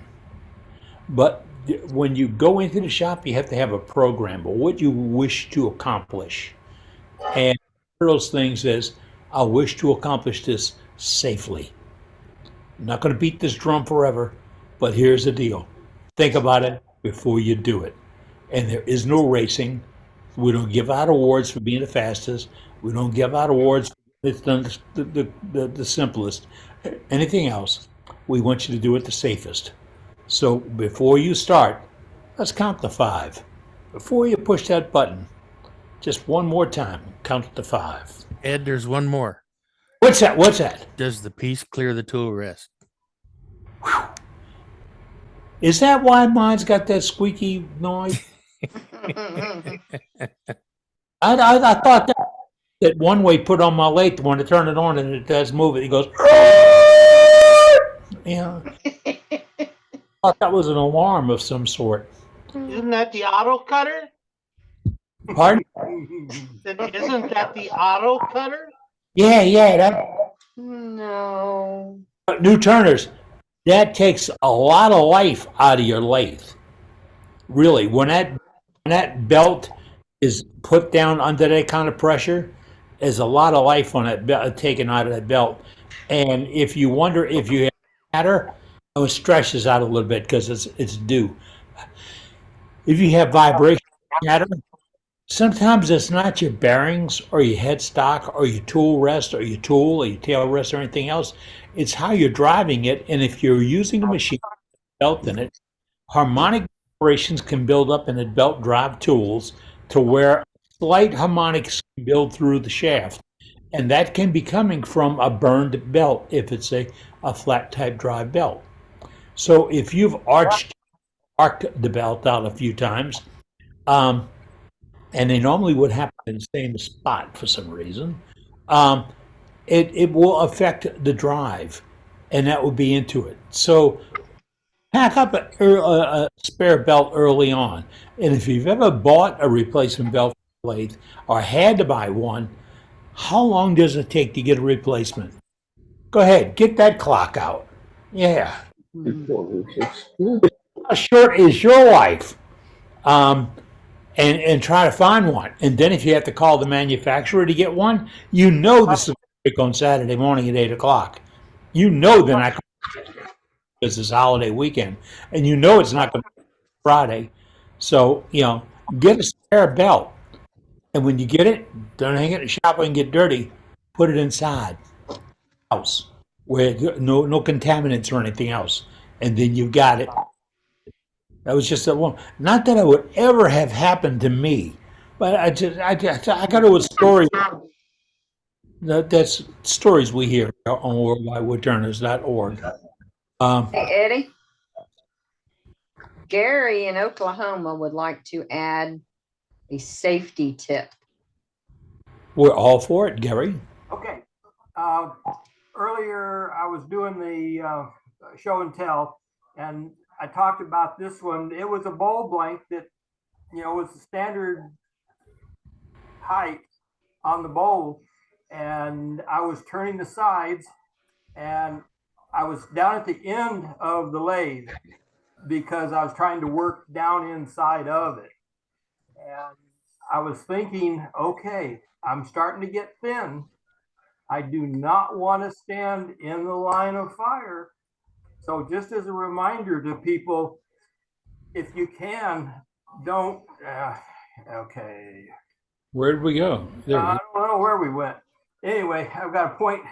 I've only got a couple of monitors here, and I look at one monitor, and that's not straight at where my camera is. Anyway, do not stand right in the line of fire in case that spinning bowl that you're working on decides to fly away. As Captain was talking about that one guy with the starting to rough it in, and it blew up. But I'm sorry that I was going to try and add that when I was doing show and tell, and that phone call interrupted me. It was important.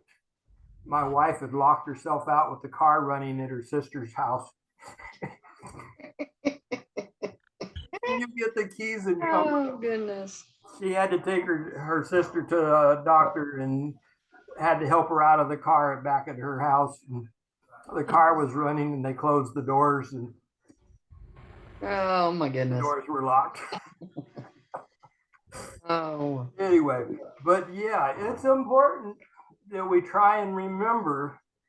And I was thinking about it, I was starting to get thin.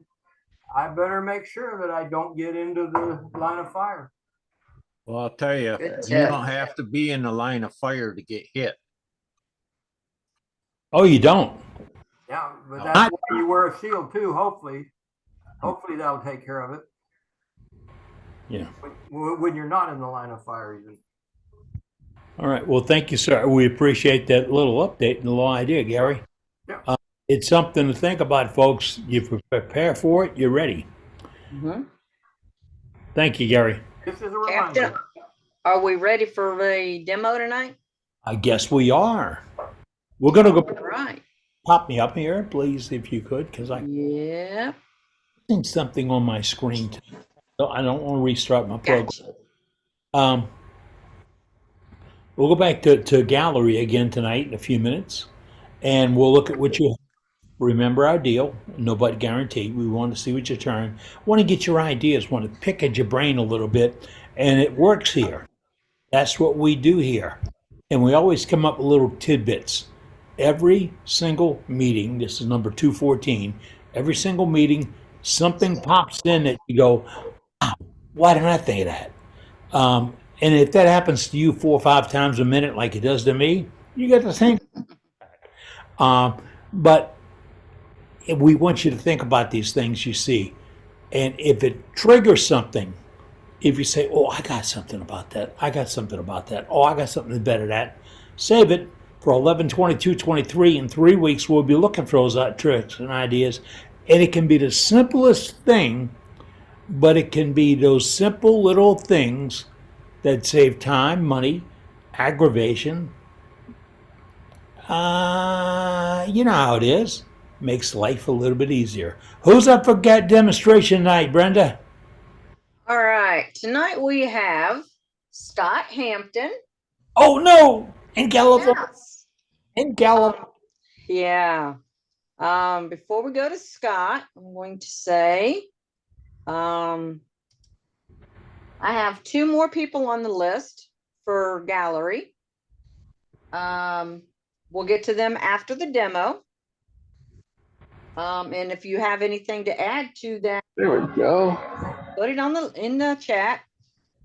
I am going to ask everyone to hold their comments. I'm going to mute everybody. Except Scott. And on? how do I do this? Scott, hold on. We got to do it properly. Hold on, Scott. Hold on. Yeah, what am I doing on camera? What? Don't move. Okay. Here's Hey, everybody. everybody is. We're about to mute the entire audience except Scott. And when we mute the entire audience except Scott, if you have a question or something, you'd have to unmute yourself to ask it. But we ask you to hold on to that until Scott's done with his demonstration. And this is Scott's demonstration. We don't want to correct him. We know he's going to make a few little mistakes here and there, but we live with them. Always. Appreciate it. But that's what we do. Then we'll go back to gallery. And if you have something to show on gallery, put it in the chat. And then we'll put you on the list. And immediately following Scott's demonstration, we'll come seeing what we have in gallery. What are you going to mess up tonight? What are you going to show us tonight, Scott? I'm going to mess up making a snowman, Eddie. All right. And it's going to have a natural edge mesquite hat. So that'll be interesting to make. Oh, but first, I want to make the body of the snowman and drill a few holes in them and things like that. But first, we need to measure first, I need to true them up. So let's go to the 3 cam. Hey, you can see all around. Yeah. And I'm going to hold on. Mute out everybody and Scott, come back up with audio. Am I there? I should be there. Yeah, he's there. Yeah, you guys can hear me, right? Yep. Okay. Good. Okay. First thing I want to do is true up this blanket. It is 7 inches long, if I remember correctly, by about 3.5 inches diameter. And it's almost trued up. I got the centers pretty even. I rounded this over like last year, so it's going to be just a little wonky. So that's why I want to true it up again. So I'm just going to take my roughing gouge and start somewhere towards the inside here. You don't want to come in from the outside or you're going to chip out the edges there. These are just roughing, truing up cuts. And I'm going to turn up my lathe just a little bit faster. Just a little too fast. Get a little vibration out of it. So I want to turn it down. There we go. Once I get it trued up more, it's going to quit vibrating on me so much.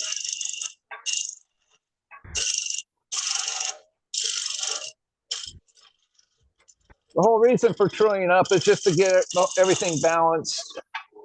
You're not fighting any vibrations. I think that's pretty much, yeah, that's good. Looks pretty smooth to me. So now I just want to true up the ends. Using a parting tool here real quick.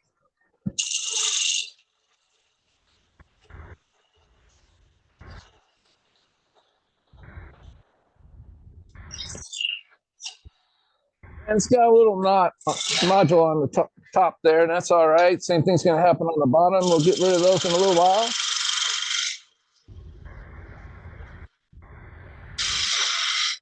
And I'm undercutting the bottom of the snowman. This is going to be the bottom. This will be his head up here.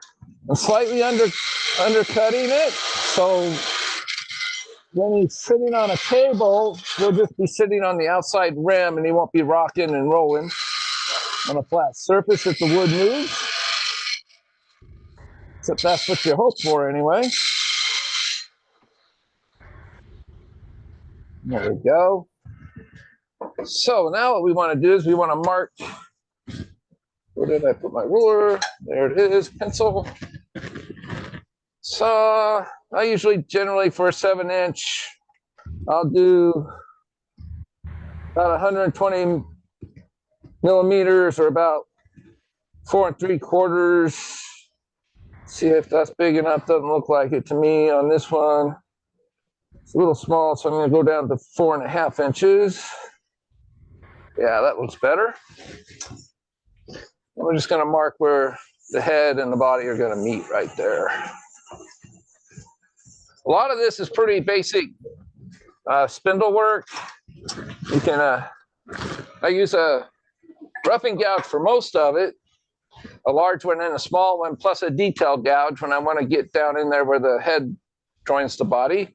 So we're just going to start shaping a taper that's going to come here. Well, first I want to put a parting. I don't want to mess that up. I need to part that spot right here. So I have a little bit of wiggle room to work with.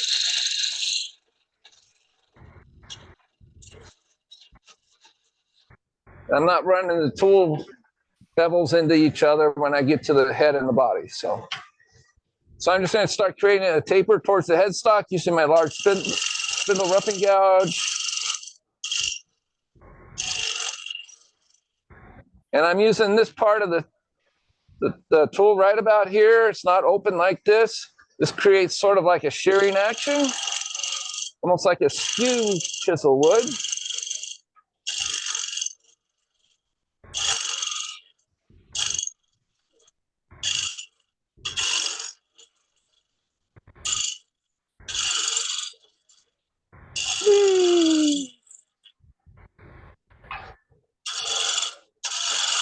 Well, I hear some rumbling in the background on my audio. I don't know if that's me or if somebody's mic's open. I can hear it on my end. I'm not hearing I it. don't hear it, Scott, so it might be on your end. Okay, just checking. We got pretty much that taper done. So now what we want to do is we're just going to do a peeling cut. Turn the tool on its side. We're just going to peel right under where that parting tool mark cut was. And we're going to bring the tool back out. Go a little bit deeper. And in a little bit, I'm going to get the spindle detail gouge out, and we're going to finish this cut with that. Just get everything nice and rounded over. So I want a little bit more of a taper. There we go. Now I'm going to do a peeling cut straight down into the horse head.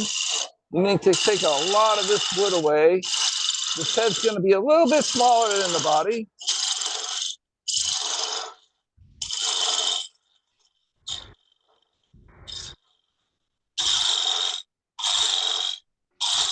If anybody's wondering, this is sugar pine that I get out of the Sierra Nevada mountains. A friend of mine harvests it, brings it down, and he's got a sawmill and he cuts it all up. All right, so got that there. We want to come in a little bit here. Not too much because we would need to adjust the tool rest a little bit, but here we go. And kind of bring that in, not too much more. So the rest of it, I'm going to finish up with a couple spindle gouge or a couple spindle gouges. I'm going to grab me my detail gouge first. This is a very shallow detail, 1/2 inch gouge. It's got a really sharp point on it, which is going to allow me to get way down inside where between the body and the head. So I'm going to clean this all up with this tool.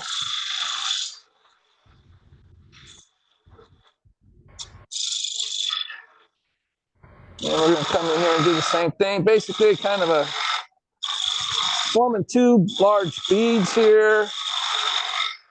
We're creating like a V cut right down into the middle.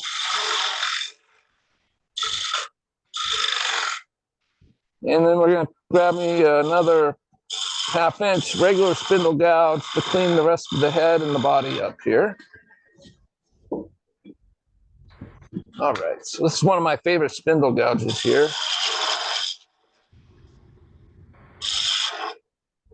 And we're going to finish this part up first, and then we'll get to the top of the head by moving the tool rest over on an angle. Kind of clean up all these tool marks left by the roughing gouge. And as I do this cut, my tool is open when I start, and as I get towards the bottom, I'm twisting the tool where the flute is just about closed, not quite, but almost. All right, so there's a bump right here, so I'm just going to get rid of that. I can see that on by looking at the horizon up on this section of the tool or the blank.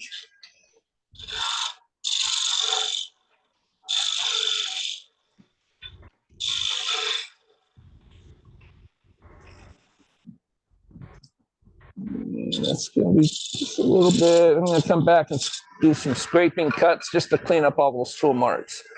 I want to turn the tool rest over just a little bit, lower it down just a little bit so I got a better angle of attack, so I can round over the top of his head a little bit.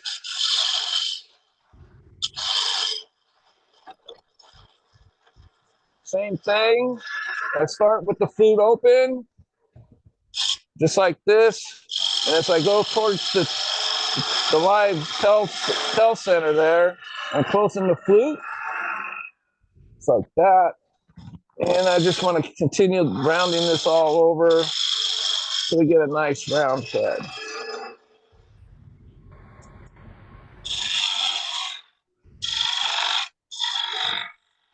I got 99 people watching. That's great.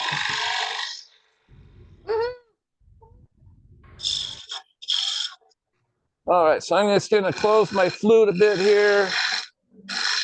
And it's a little dull on the wings, so I'm going to grab me a 1/2-inch bowl gouge and use that as a scraper. Just using the wing of the tool. We'll come back the other direction.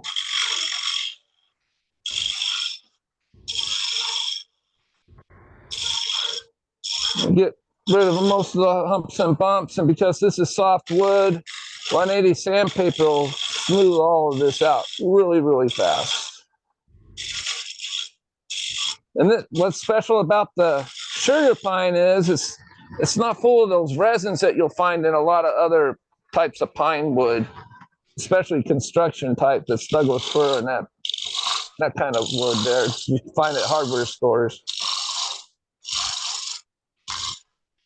Although I have made ornaments out of 4x4 fence posts, made out of 4x4 pine, and a few other types of woods they make fence posts out of. So that's always interesting to play around with. All right, so we're just going to clean this area up here. This just helps with the sanding, so you don't have to spend so much time sanding.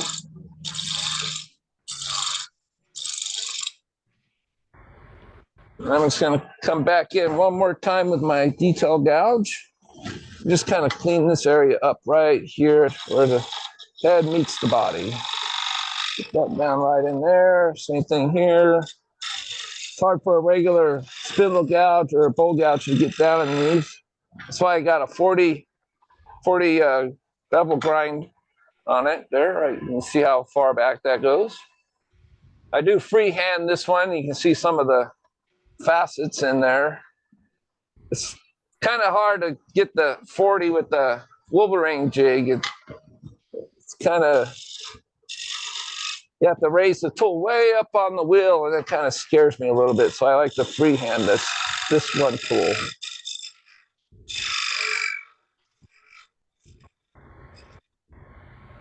There we go. There's a little bit of a bump right here, so let's get rid of that and go all the way down.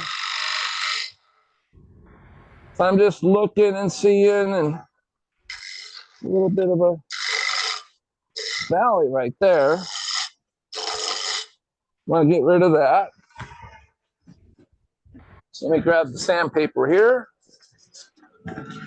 Move your tool rest out of the way. Turn the lathe down to about 500.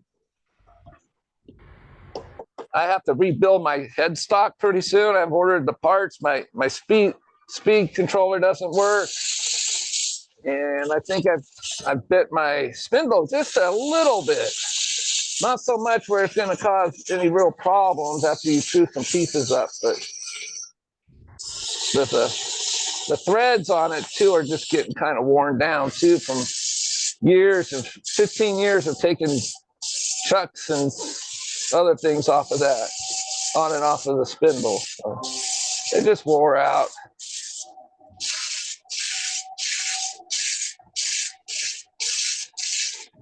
So I'll probably be rebuilding this probably next week. And I do have a knot just going all the way through this piece, right about where I'm sanding right there. Let's see how it looks. All right, there's a really rough spot right there. Looks like I'm gonna have to cut that. It's a little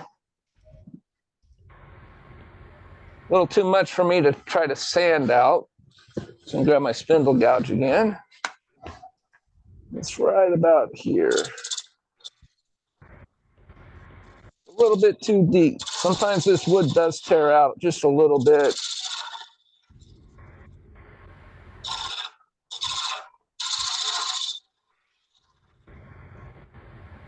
And kind of clean that up. Well, that's not gonna work. So let me grab that bowl gouge again here. Drop the handle a little bit, do a shear cut. As I'm scraping, should probably be using my heavier tool for this. I usually do my shear scrapes like this using a 3/4 inch bowl gouge. I might have to reach over there and grab one. See how if I got that bit out of there. Still there. That's all right. Let me grab one more tool that's probably a little bit sharper. Just checking here. Let's try this one. Turn up the speed just a bit. Bit of a smoother cut. It's probably tearing out just a little bit right there because of the sharp curve I put on it.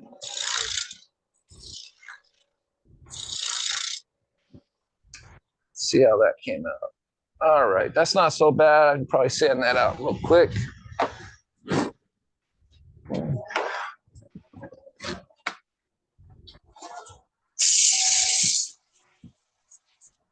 Reach underneath when I'm not getting a whole bunch of dust coming at me.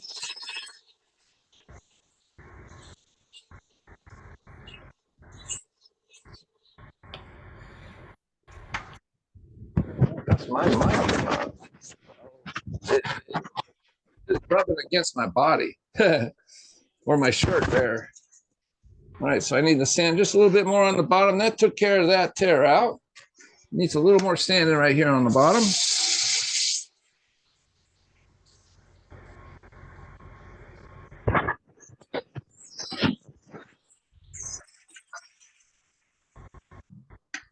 I'm going to adjust my mic here real quick. I can hear that rumbling. Hopefully that's going to take care of it.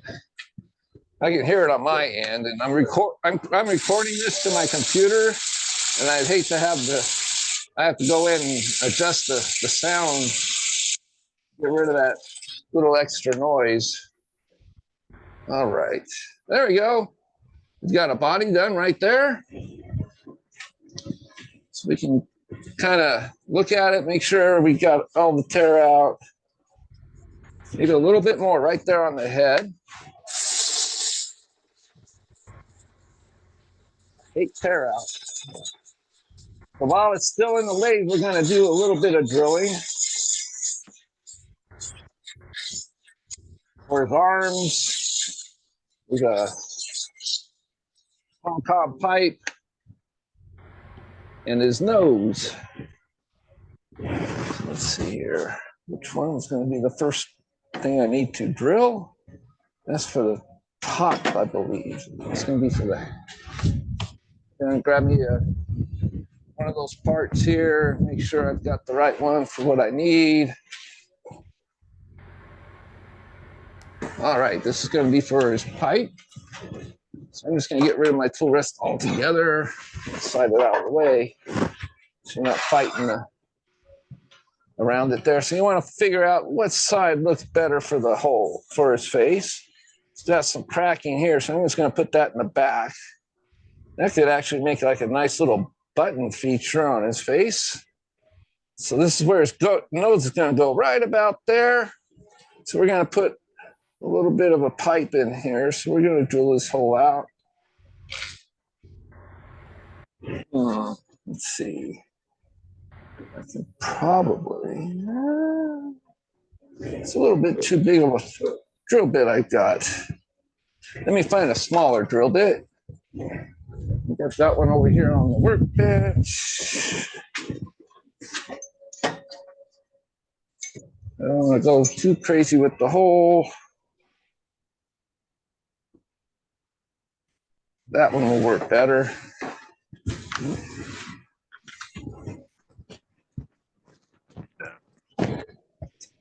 That Forstner bit out. I'll be using that Forstner bit in a minute when I drill a hole for his hat after he's off the lathe. All right. So we're just going to put his little pipe right here. So we just kind of angle it a little bit, maybe a little bit further down. There we go.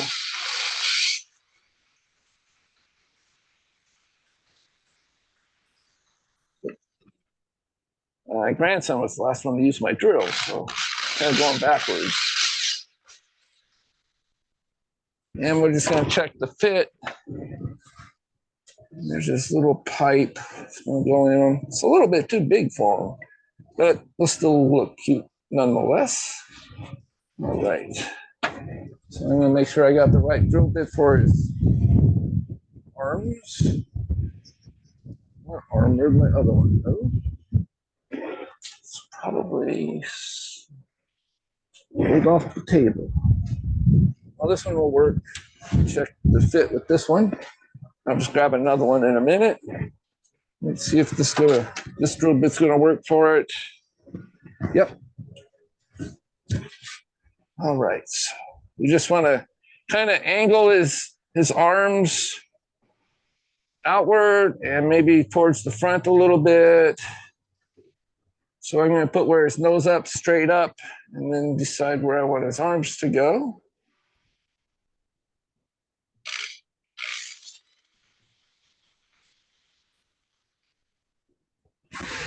It's got a little stick here for his arms. I can cut that a little bit shorter. That's a little long for this guy. Or I can just go a little bit deeper with the drill. Make sure you don't go all the way through. There we go. That's a little bit better. I can still trim that off. And I also created an arm that's kind of bent. I'll show you guys that. Made this earlier so the glue would dry. I just kind of put it, it's still a little wet, but we'll still work with it. But that way he's kind of waving a little bit like that. And he's going to be wearing a little glove on his hand. So I'll probably add a little bit more CA glue to that. Just to make sure it's going to be holding nice and strong.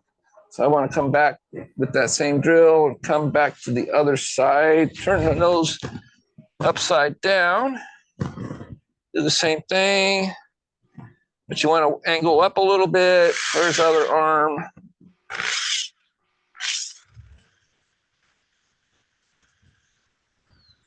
There we go. Now the only other hole we would need is to clean that off right there first. I'm gonna grab me a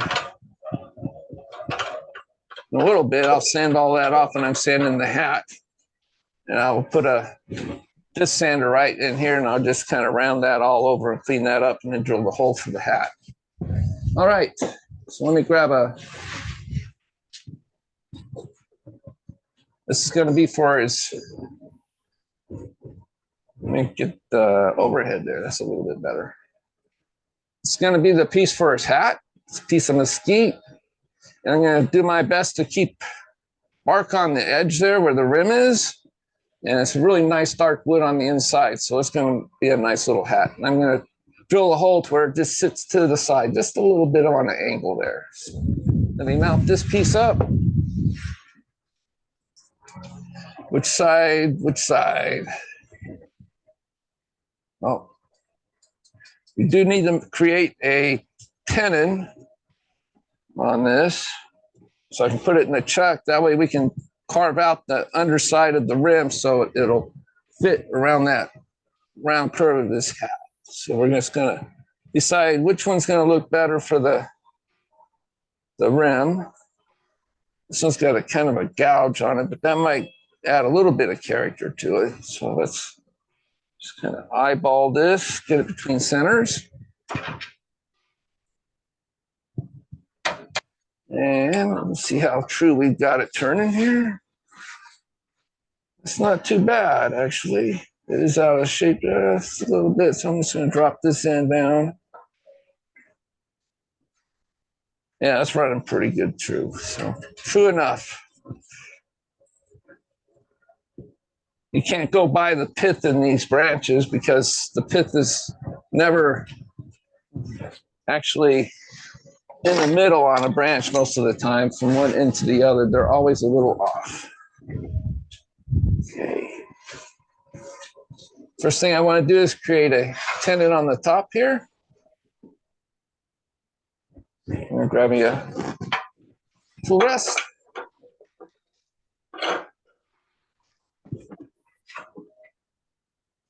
All right.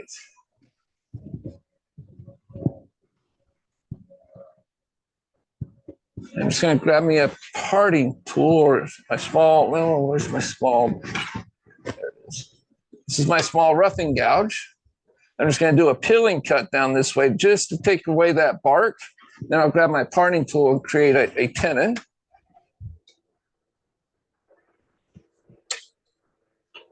Just gonna crank that tail center up just a little bit more.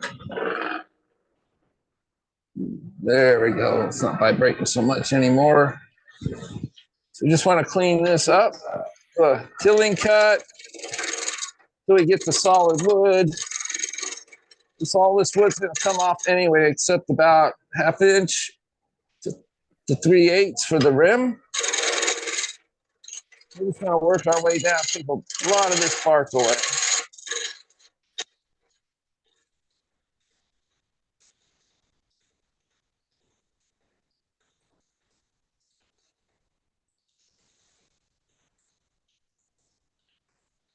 Stop there for now. Clean that up. Make sure that's nice and smooth at the end for the tenon. Add the parting tool. This is small. We'll do a cleanup cut.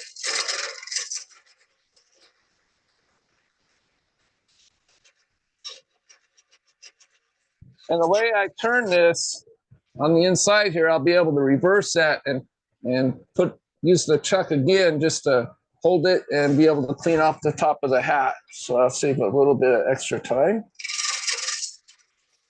So with being able to look at the jaws that I'm using, I'll know how big of a tenon to make.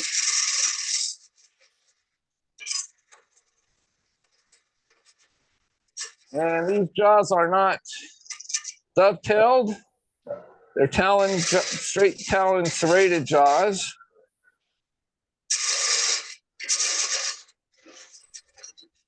You don't need a really big tenon for this. You just want to make sure that this area right here, the flat is flat. So the face of the jaws will sit nice and firmly without any gaps. Even undercutting it slightly helps sometimes. All right, that's that quick. So I'm going to take this out, put it in the chuck. Look at that wood, it's going to be pretty.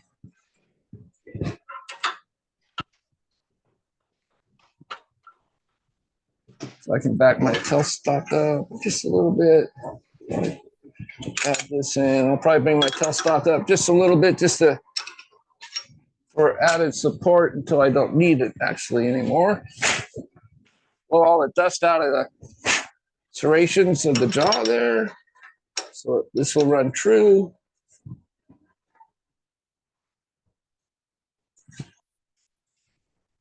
There we go.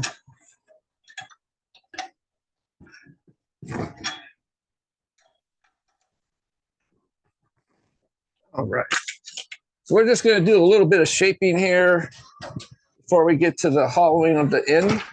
So bring the tailstock back up. Just as a cut down on vibration type of thing. All right, so I need to grab my small roughing out gouge again. I'm just going to kind of make a taper from and a little bit more narrow in the middle, and then we'll bring it back out. So let's turn up the lathe again. A lot of vibration out of this one.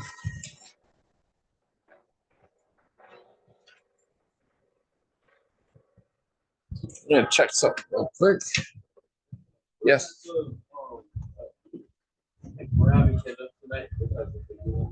Orange chicken and rice. It's taking my dinner order. All right. Sorry, I switched over when I didn't mean to. So let's go back to the 3 cameras so you guys don't miss anything. We're just gonna do some peeling cuts here. Adjusting my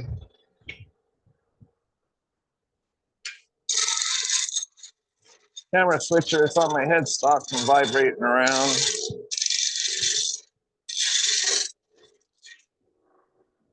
Don't want that vibrating off, so I gotta adjust this a little bit better.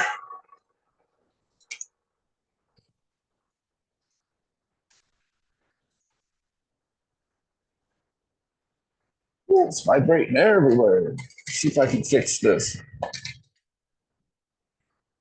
Don't want it falling into my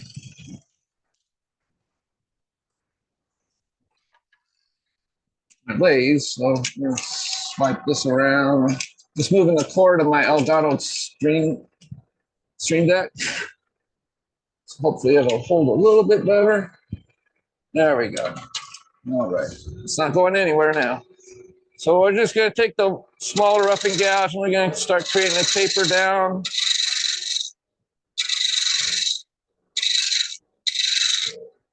And back this way.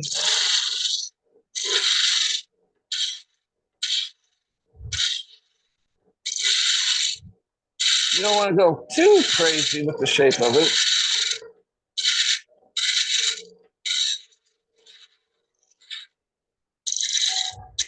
Filling cuts just to straighten that out a little bit. Get down just a little bit there. Just watch those jaws. You don't want to get too close. Then we're just going to take a little bit more of this limb away.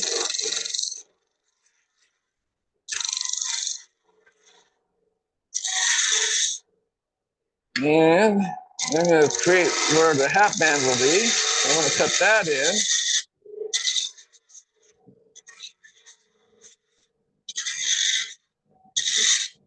in. And to clean up the rim, I'm going to use my parting tool. Just come straight in.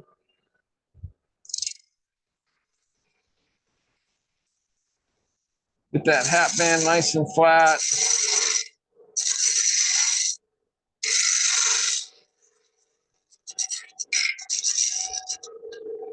A little bit too big, so I'm just going to take that down just a little bit. We're going to decorate this moment after we get done doing all the turning. Let's have a look and see how it looks. All right.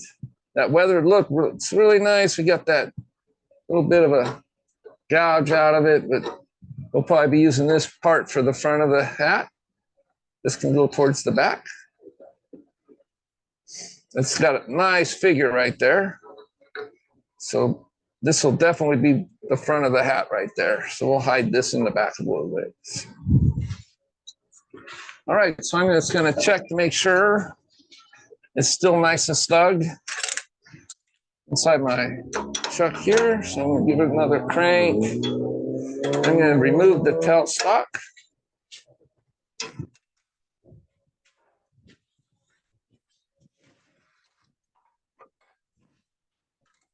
Slide everything back.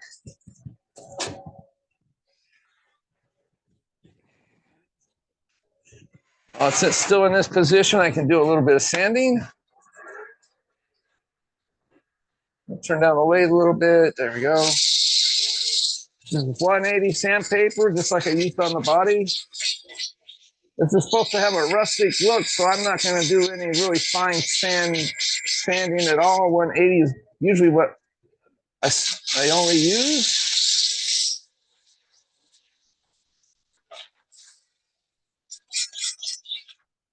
Just come in here, sand this area. Try to keep the sandpaper from getting caught on the, there we go, on that part of the bark. If this will do any better, get it up in there. There we go. That's better. Keeping your fingers away from that bark. Just taking the tool marks out, that's all. All right, so now we can work on that part. So I'm just gonna kind of shape this out into a, using my parting tool just to get it started. Then I'll move on to using a carbide tool. I want the point of my parting tool to be on center when I'm doing this. So you do want to adjust your tool rest so it's on the right height. There you go. Now don't come all the way out here with it. You want to leave a little bit of that rim left. So I'm just going to start here. And get a little bit rough.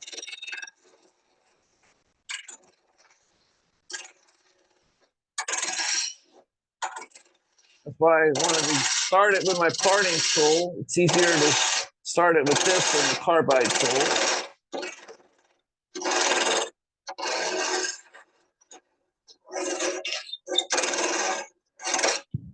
Okay. Let me take my live center out so the point doesn't stab me. I'm using the carbide tool. So this is just a round carbide EC wood tool. I'm just going to set it there. Make sure when in the tool's level, it's on center, which it is. So I don't need to adjust my tool rest. And we're just going to gently take that out. I'm just going to speed up the lathe a little bit. That way we got a cleaner cut and a faster cut. Whoop, too big of a bite. Caught me off guard there. So I'm going to bring my tool rest a little bit closer. Get rid of that overhang.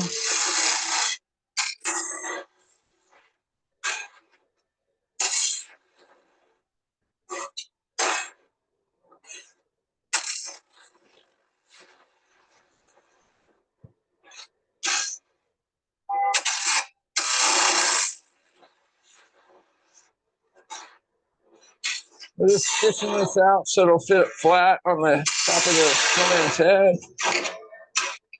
So we're just going to check that real quick. Hold the body of the snowman up, see how it looks.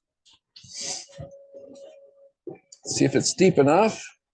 It's got to go just a little bit deeper and a little bit more on the outside here, because his head's it's gonna have a slight tilt to him like that. So we want to just go a little bit deeper right through this area here because it's kind of hidden. So you need to go in a little bit right along the rim part there on the outside.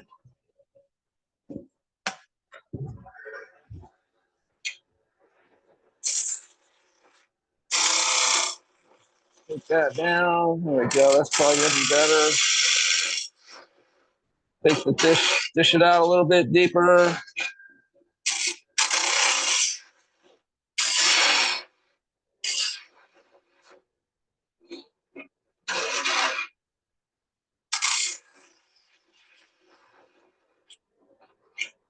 Go. That should probably do it. Put the tool away. Always want to put your carbide tools up because if they fall on the ground, you're definitely gonna break the carbide off. So that's better. You can see how it's nice and fitting, nice and snug. Let's see if I can get a better look. It's not so bad. The 3 cameras. You can see how it's just very nicely snuggling right up in against the head of the snowman. That's what I was shooting for. You don't want really any gaps between the rim where it's going into his head, so you want to try to avoid that. This is going to be about where the top of his head is, where the hat will be facing. So you do want some of that grain to show through.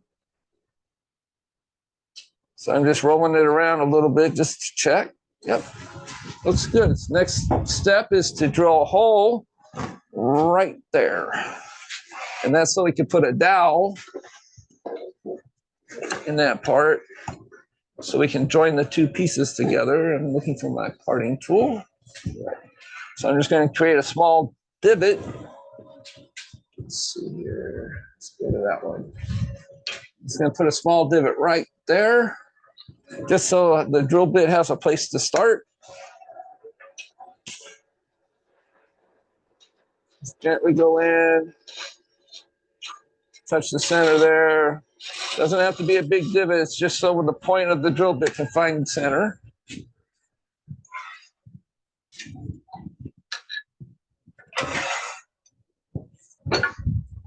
Grab my, oh, I had it. Where are you? There you are.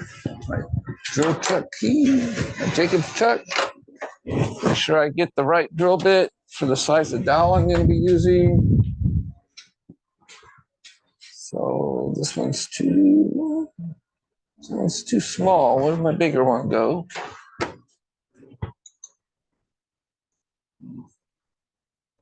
Let me get it out here. I might have my bigger one. Have it on the right there, but I guess I don't. Yeah, that's the right size. All right. My eyes were deceiving me.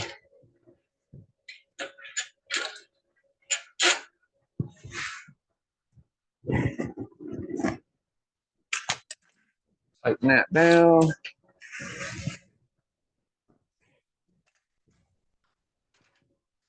And we'll just bring this up, not where it's touching the wood, because we want the drill bit to find that center part mark we made. We need to turn the lathe down before we do any drilling.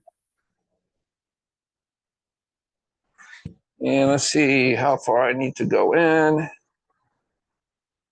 Probably to where that black mark is would be a good spot.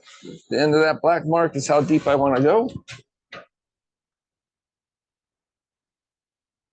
Nice and easy. Hold on to your chuck while you're drilling. In case there anything gets caught.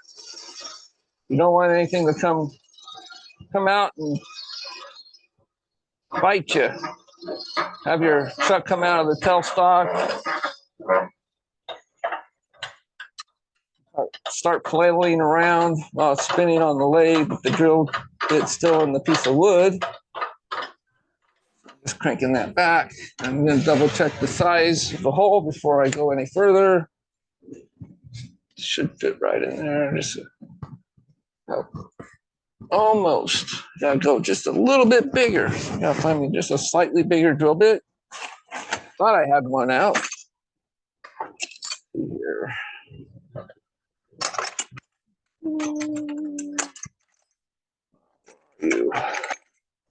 I've got so many drill bits.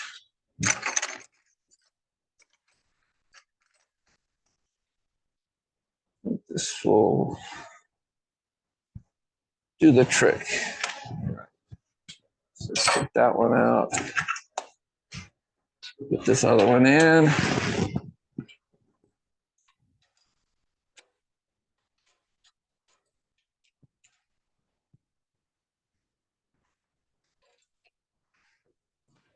Hold that dowel up one more time just to make sure I got the right size here.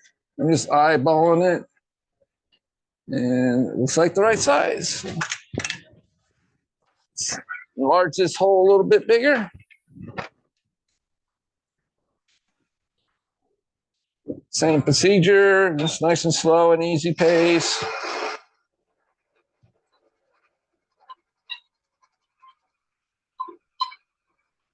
It's just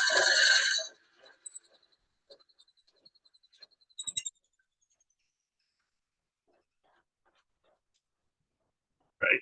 Back that off. Check the size one more time. And that's good enough to where I can just tap that in there. I can do it without adding any glue to it at all if I want. It's tight enough to do that. I'll probably just put a very small dab of glue in the bottom of the bowl before I tap it in, just to keep it all secure. Little bits out of the way so they don't end up falling on the ground.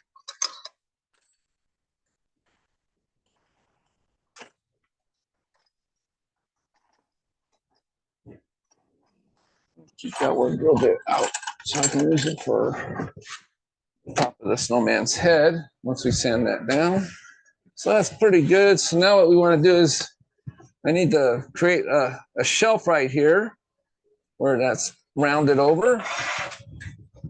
So I can place this into the chuck and reverse turn it. So I'm going to grab me my other carbide tool. This is a straight cutter. I can just go straight in, back that chuck out of there, kind of in the way.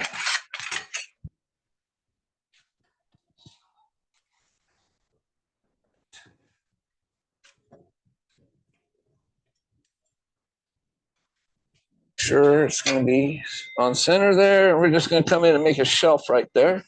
Doesn't need to be anything big. I'm not going to make the opening any wider. I'm just going to use the edge of the carbide tool and just come in on the edge here. See if you guys can see that better. I'll get out of the light a little bit.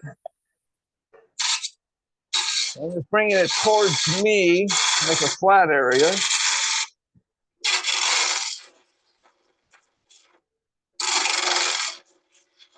And flip a little flat on the bottom for the jaws to rest on.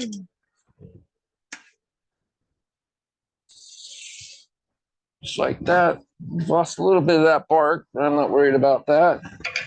So I'm just seeing if it's need to go in just a little bit. It's kind of not exactly parallel, so I'm just going to come in a little bit better. Simple cuts. Go. All right, so we'll just snug the jaws up there, not very tight. And it should hold, no problems. If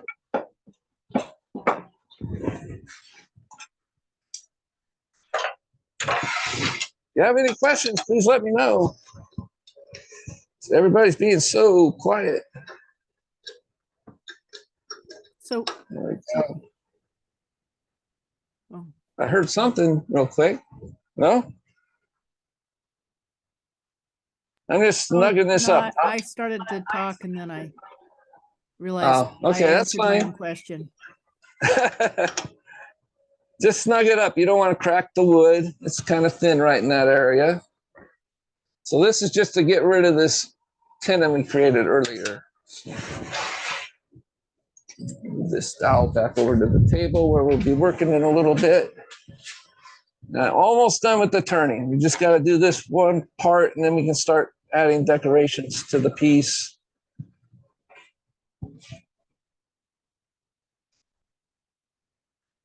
There we go. So we got it on an angle. I'm going to use a spindle gouge here, so too high. Just to do some push cuts to get rid of that tenon. Or you could actually do push cuts this way or this way. I'm going to try doing it this way first and use a hole gouge to do that and see how well that works.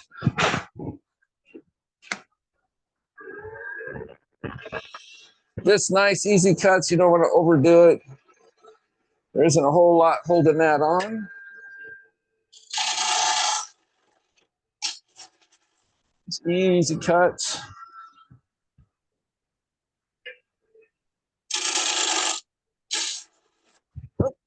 That's what I was afraid it was going to do. That's why you do the easy cuts. I'm just checking to see how well I've got that. This should be all right. I guess I just didn't have it snugged up enough. But I'm going to bring up my tail center so we can have a little bit of extra support in case that happens again. And we can get it down really small, just a small little piece of wood. I can hear the wood barely popping there. So we just want to make sure we don't pop it to where we crack the whole hat in half. Grab my, there you are, tail center.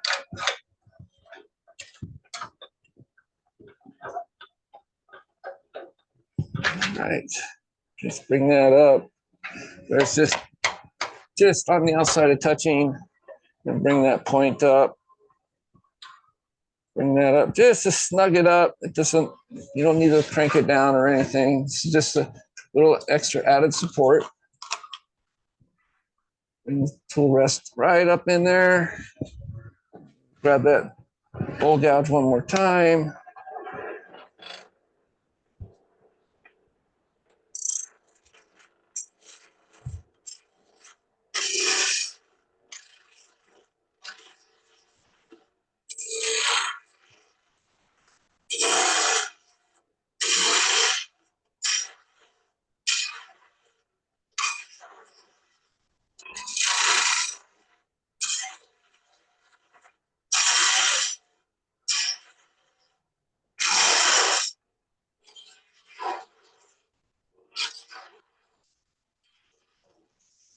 Go back and forth, make sure the top of the hat is flat.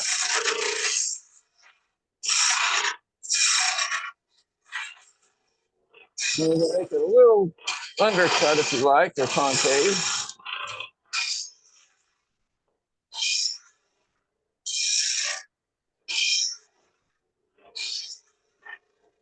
Then I'm going to grab me the detail gouge.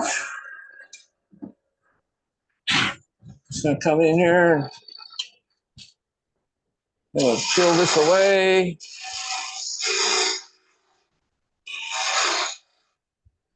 And do a push cut right down in there, just so everything breaks free. You can back this off a little bit here, all the way to the end of the bedways.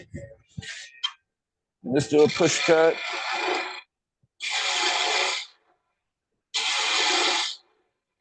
There we go. And then we'll grab the sandpaper, sand the top.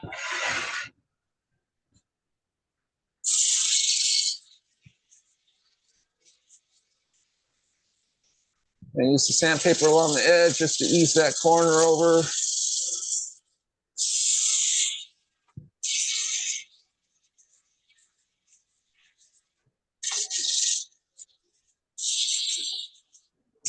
Go back and forth over it just one more time here.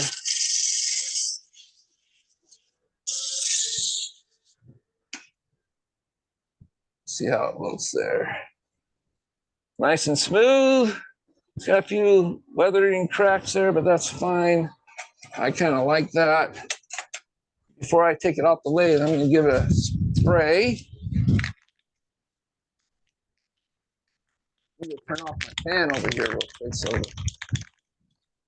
it doesn't spray all over the place.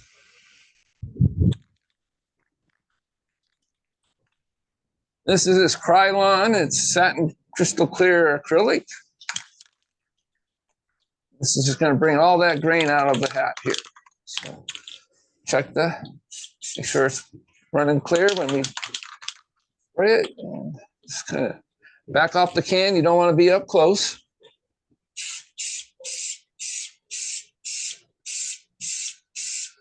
I don't go fanatical about the finishing on here. This is just to darken the wood. Don't worry about getting spray on my truck. I clean them all the time. To the top. Scott, what do you clean your chuck with when you have something on it like that? Usually just paint thinner. Oh. Yeah. Usually I use one of those, I use a gray Scotch pad that you can get at the hardware store and paint thinner, and it just comes off. I don't soak it or anything. I just put some paint thinner on the pad. This kind of pad right here. And I just, Thanks. get some paint on there. Yep, it cleans it off pretty quick. And that pad is I spray a lot of lacquer-based sanding sealer on the lathe, so I use lacquer thinner. I spray a lot of lacquer-based sanding sealer on the lathe, so I use lacquer thinner. But it's all use the solvents that you match what you spray. Oh yeah, you want to make sure that this is acrylic, and the paint thinner usually takes it off pretty well. But like Matt said, if you're doing lacquer, then use lacquer thinner. Right. So I've got my. And what is lacquer thinner? It's like paint thinner, but made for lacquer finishes. Yep. It's toxic, so you got to make sure you have good ventilation when you do it. Oh yeah. It's not denatured alcohol or something like that. Oh no, correct. It's a different solvent. Yes. All right, I'll look for it. Yep, it's in a different tin. Just says lacquer thinner on it. Okay. Yep, you can get it at the hardware stores. So I am using my hot air gun here, and I'm just gonna dry this off real quick.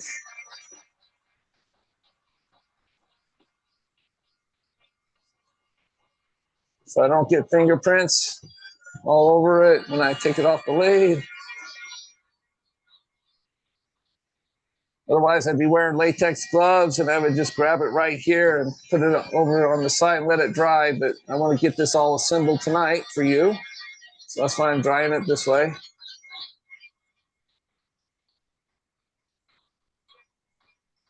It dries pretty quick.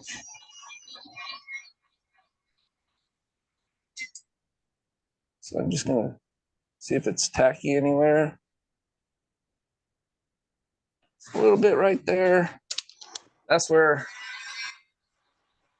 the finish didn't really soak in. That's the harder wood, so it didn't soak into the wood as much. So it's gonna take a little bit more to dry. The wood soaks it, or the finish soaks into the wood, it tends to dry a lot faster. I heard somebody earlier start to ask a question, and then they thought it was a stupid question. And nothing's a stupid question. Exactly. It's either something we've not thought of yet, or we've been there before. Yeah. So don't feel stupid about asking any question. That's what we're here to do, is to learn. So I learn more from the stupid questions than the smart ones. Right. Yeah, that happens a lot, doesn't it? All When right, I so we first got came that. on here, I used to ask the stupid questions because I knew there had to be at least one other person out there that had that same, but they just yeah. They just didn't ask it, or they're too afraid to. Yeah. I always told my adult students the only stupid question is the one you didn't ask. There you go. That's it. So I'm changing my chucks to ones that have pin jaws in it, so I can put my disc sander in there so I can sand the top of the snowman off. And we can drill him real quick. Let's see, 180. There we go. So, the 180. This only takes a second here. Scott, you use the dowel just to make sure it stays secure? Yeah, that's the whole idea. When I sell these, I tend not to glue the hat and the body together and things like that. It allows people to be able to pack them away much easier if they want to put them away for the year. Instead of, the same with the arms, the twigs, I don't glue any of those kind of parts into the piece, because I want people to be able to take those off, because those are the parts that are going to break the most. So having that dowel allows it to sit where, on the angle, but then they can put it away, and it's not such of a tall piece to have to pack away for the summer. All right, so this will just go. Oh, yep.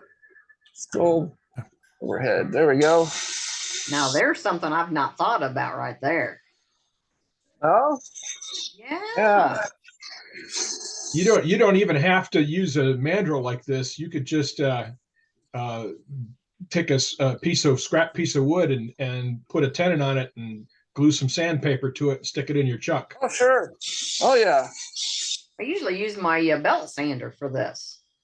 I like to use this one because it's got the soft pad on it, and it allows me to keep the shape of the top of the head a bit better. But your hat brim is covering most of it. Oh, I couldn't hear that one. We can't see what you're doing. Your hat brim's in the way, Scott. Oh, sorry. My hat got in the way. Thanks for yelling at me. I forgot I was wearing a hat. I usually don't, but I have my fan on in here, and my hair is getting a little long. The fan was blowing it everywhere. So I went in the house and grabbed the hat. So I'm not too worried about the markings on top because the hat's going to cover that. You can see how quickly that took that away. Yes. All right, so now all we want to do is just drill the hole. Grab my drill and that drill bit for the chuck or for the same size dowel. And I'm just going to go back and forth with this drill bit a little bit, just enlarge it a little bit because I don't want it really, really tight. I don't mind the dowel being tight in the hat, but I want people to be able to remove that or turn the hat to the direction they like. So make sure I've got it going the right way. There we got her. So I see a lot of people, they if they want the hat on a slant, they tend to start the bit here on an angle. But I find it tilts the hat up too much. So I just put it right in the middle and just put it just a slight, you don't want to go crazy, just a very slight angle on the bit. I'm just gonna set it right there. Oh, I need to sand the bottom of that off too. I'll do that while the sandpaper's still in there. But we'll work on the other parts. I can sand it later. So it's just on a slight angle.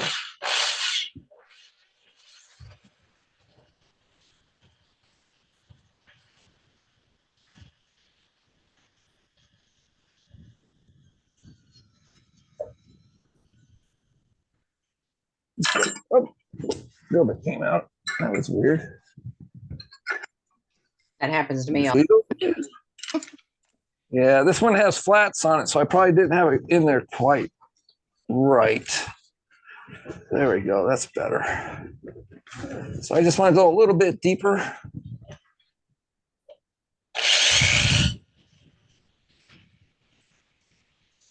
There we go. All right, so I'll grab the hat and my little hammer here and the dowel. That out of the way. So we got that and that.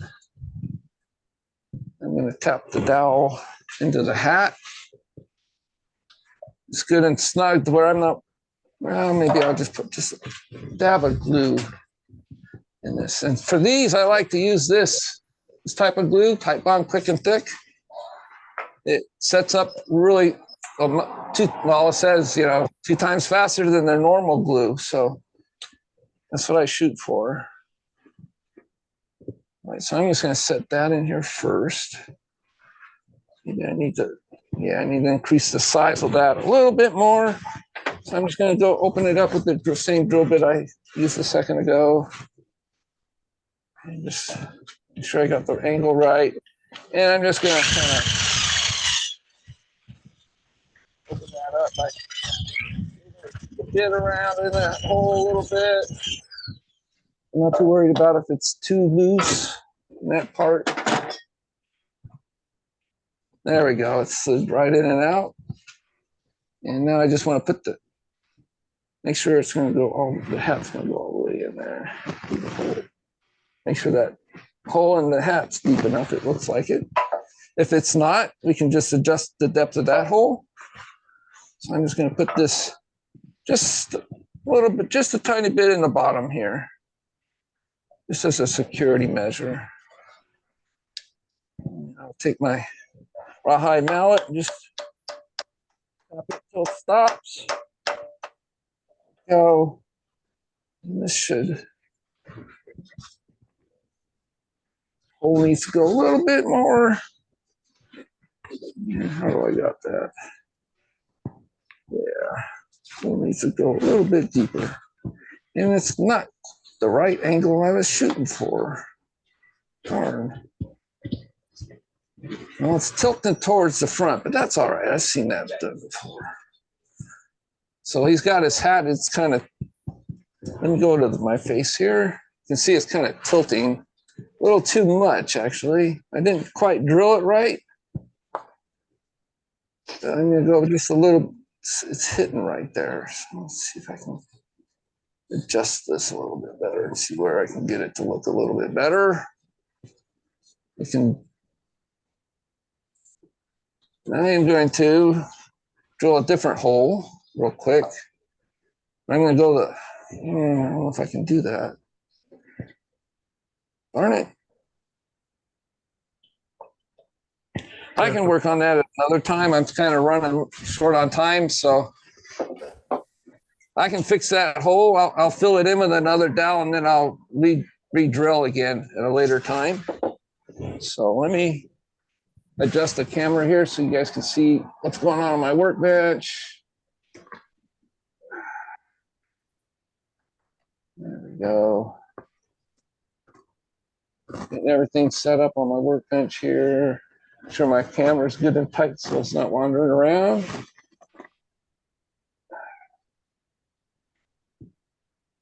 All right. Got this. Always on live, right? Huh? Do what? I said always on a live, right? On a live, yeah. All right, there we go. Workbench. I'm going to change. Oh, let's see which way's my hand's coming. I'm going to change the angle of that real quick so it looks like you guys will have the same view I'm having. So I'm going to go into OBS and I'm going to change that real quick.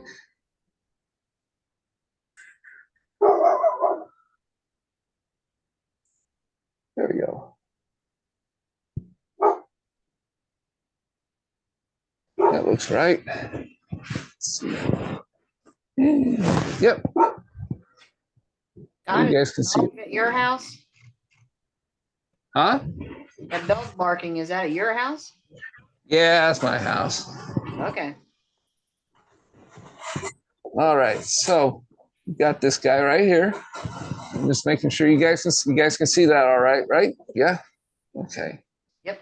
Oh, I forgot to drill the hole for his nose. So let me do that again. Let me grab my drill. I got the pipe, but I forgot his nose. We don't want to forget his nose. Grab the drill bits here, make sure I get the right size. All right, this will only take a second. And I'm just going to use a natural branch, the same kind I'll be using for his arms.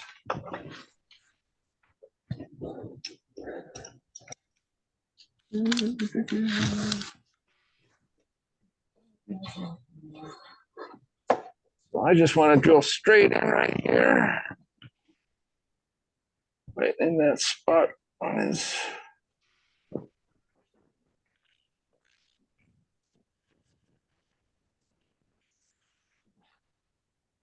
See if his nose goes in far enough. If not, it's a little, still a little too far.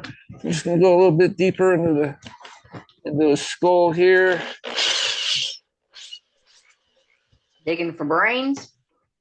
Yeah, I'm doing a lobotomy on this guy. All right, so let's see. That's not the right one here. There we go. That's better. Now we got a nice little nose there. I created this arm earlier. So I glued those together. You guys saw that. I'm just going to grab some CA glue because it's not really holding on as well as I thought. So I'll put some CA glue on it and spray it with the. Let me grab a pair of pliers. the top on this is really tight. Once I got another one, it's not so tight. Let's see, any glue will come out of this one. Nope. All right. Let me grab my pliers here. Quick. I'll pop that lid right off of there.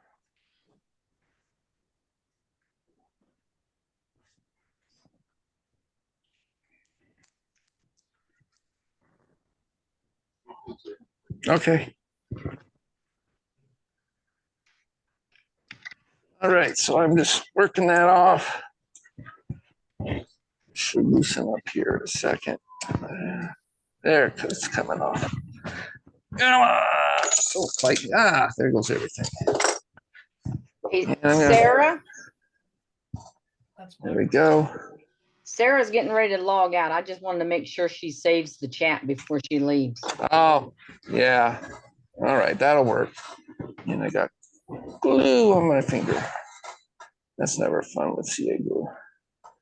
We're just gonna put some on there.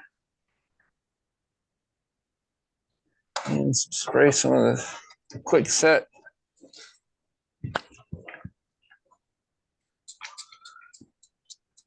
That'll help hold it together a little bit better. Out of the way, that out of the way. All right. So this arm can go in here. Oh man, it's still sticky. Come on, set up. There we go. Just sit that arm right in here, like that. But then we've got a glove we can put on it.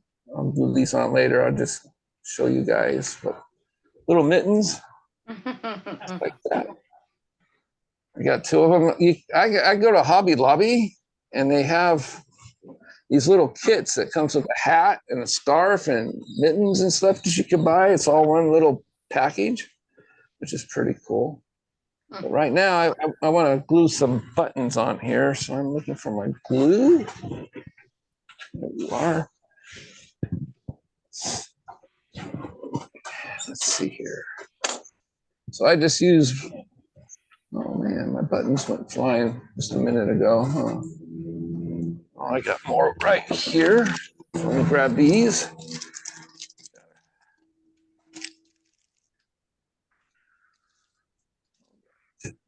So we're just gonna put a button here. We're gonna put 3 buttons all on him all together. So this is where this other stuff comes in really good too. It really sticks to the wood and plastic, which is really great. And it dries clear, so I don't. It's what I use too. It's great glue for this. Yeah, I'm not worried about it seeing a little bit of it because it does dry clear. This button has a little bit of character to it, so I'm just gonna put that there. And another green one with the stripes facing the other way. Like that. And next thing I want to do is I'm going to grab the scarf that comes in that kit. I'm trying to see if I can use these 2 pieces of wood to hold this guy together so he's not moving around so much. There we go. So that kit I was talking about comes with the, move these over just a little bit to get under his nose. I didn't notice they were off center a little bit. That glue is already setting up. I could feel it. I moved the buttons. There we go. That's good enough. And there's this little scarf that you can glue this on there. So I'm just gonna kind of tuck those under there. Come here, little guy. Little man, little man. And I'm gonna just put a little bit of dab of glue right here to help hold the scarf on. Just like that.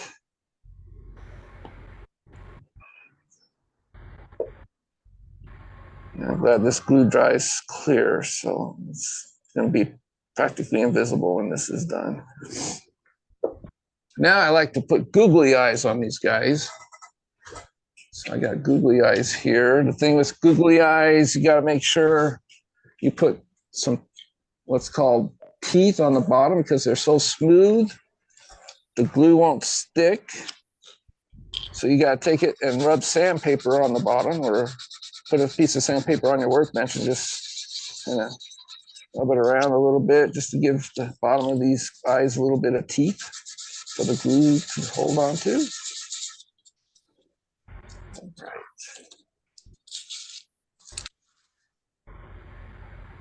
And let's see here. Let's put his eyes on. Doesn't take a whole lot of glue. You don't want it squeezing out everywhere. So the glue will flatten out when you press these on. These eyes are a little bit big. He's just gonna kind of like a little bit of a wandering type of snowman. There we go.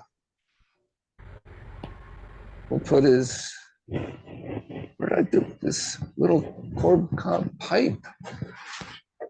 Oh, there you are. Stick that in there. We'll glue that in. A little bit of dab of glue. This glue sets up really quick, so. There it goes. It's already setting up, so I'll just hold it in for just a second there. And after I fix his hat with a new hole, I'll put a dowel in this. I'll put a dowel in this hole right here because it is off a little bit. And I'll just re-drill this the way I like it. You won't see the repair at all once the hat's on there. But it is right now, it's the hat kind of leans forward a little bit, but there we go. Snowman. I love we that. We got there. Looks great, Scott. Nice, Scott. Thanks. That's Cool. cool, snowman. Nice demo. See, look at this. His hat's leaning forward like he's cool, man. But if that was the case, his rim needs to come a little bit further if that's the way the look I want. It's sitting back a little bit too far. But yeah. All right. All right. Good. Great. That's cool. All right. That's cool. Good job. There you go. Snowman. That is one Oh, cool. wait. I forgot to put his arms in to show you guys. There's one arm. His glove. Yeah, I got to put his gloves on. Where did his gloves go? There's one. And let me put the glove on the other hand. There. Now he's better. There we go. Nice. Cool. I love the gloves. Yeah. All right. Well, thank you for letting me do the demo this time. So appreciate it. Thanks for stepping up and filling in. Yeah. And the accessories I get at Hobby Lobby, they have a section of just snowman parts. Cool. At least at my Hobby Lobby they do. So I'm sure most of the other ones do too. So yep. All right. I guess we can get back to doing show and tell. Yeah. So All right. Very much. Thank you very much. Well, All thanks, right. Scott. Thank you, Scott. You're quite welcome.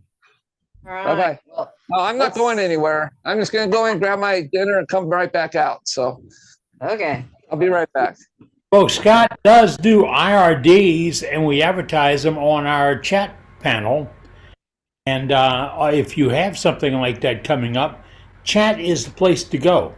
If you have something that's going to occur for you, your club, your organization, the function, or whatever, put it in the chat. Let us all know about it. It's a freebie. There's no charge to it. There's no give, take, nothing else. And that's where you go. And before you leave tonight, click on the little 3 buttons in the corner of the chat and say save chat. But if you miss it, it's going to be on the world's greatest woodturning website, worldwidewoodturners.org. Our website, that's where we save all the stuff. But now we're going to go back to gallery. We're going to see what you've turned. We got about 25 minutes of regular meeting, but we don't disappear. That's when we turn off the code and you can keep chatting. But let's go back to gallery. Who's up, Brenda? Ruby is. Ruby. Hi, Ruby. Yes. Hi. There she is. At the last meeting, Heather had mentioned the hat that I had at the wood show. So this was the hat that I had. It's ambrosia maple. Oh, that's a piece of wood. That is beautiful. And the finish Wow, on it is Ruby. an automobile finish, so I can wear it in the rain or the snow.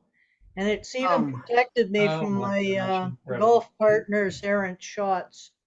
That's beautiful, Ruby. That is Fantastic. gorgeous. Wow. Fantastic. I've Ruby. made about a dozen of them, and this one and this one are the only ones I have left. Oh, wow. This one was cherry, and I have to refinish it because the finish has taken kind of a beating over time. So, That automotive finish works good, didn't you? yeah, it's been, like I said, it's been in the rain, it's been in the snow.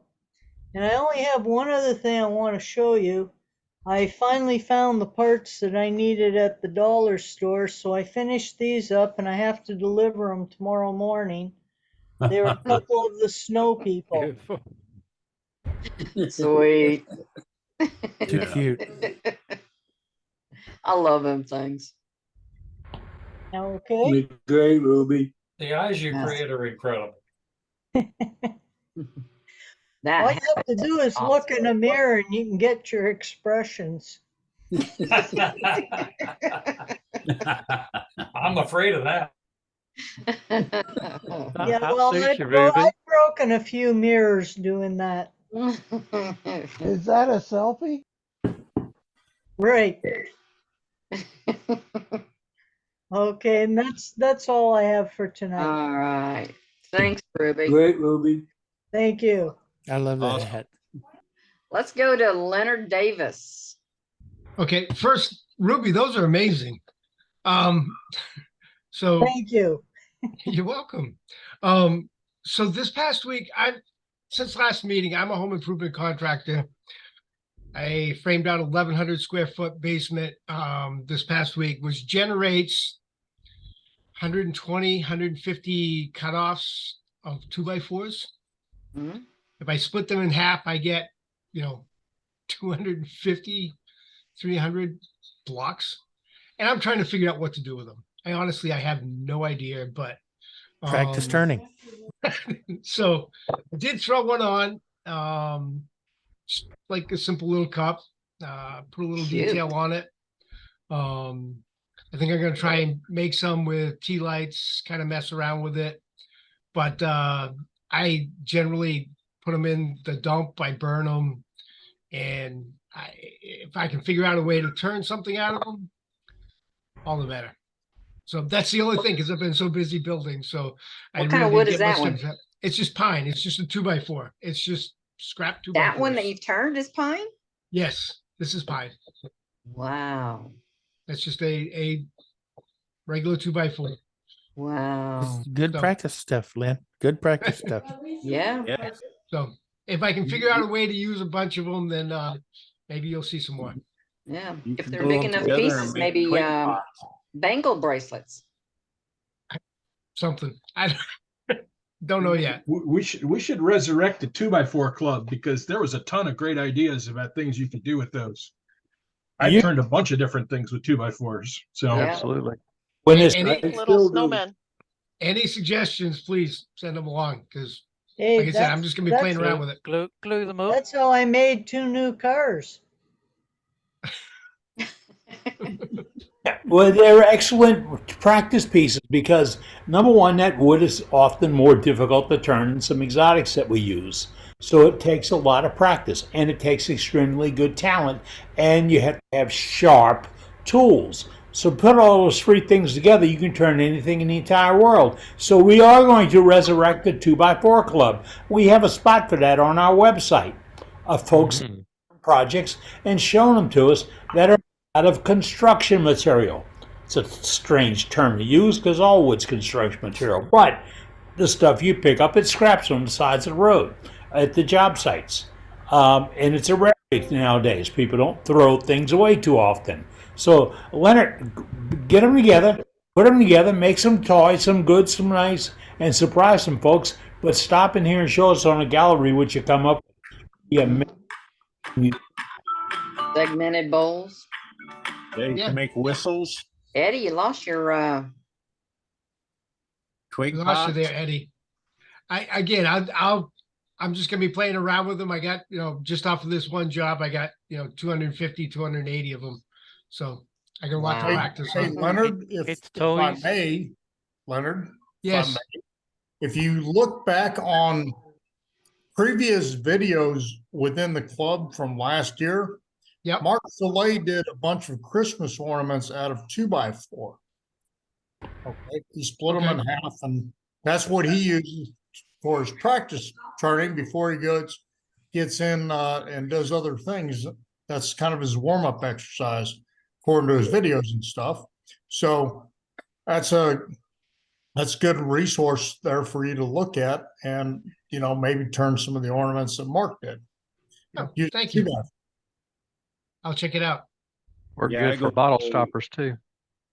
Yeah, I go to where they are building houses and I'll pick out 2x4s and I'll make all kinds of stuff out of it.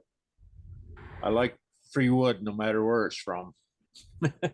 right.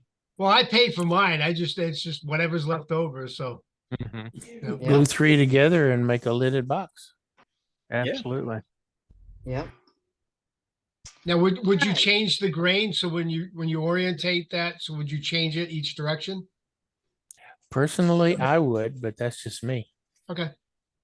You got I- enough I to do it made both a- ways. I made a laminated bowl out of 2x4 a couple months ago, gave it to my neighbor.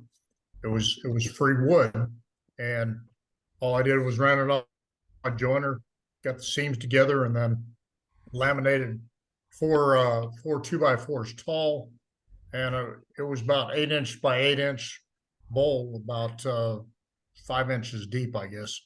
But just cross grain, flip them around. Yeah.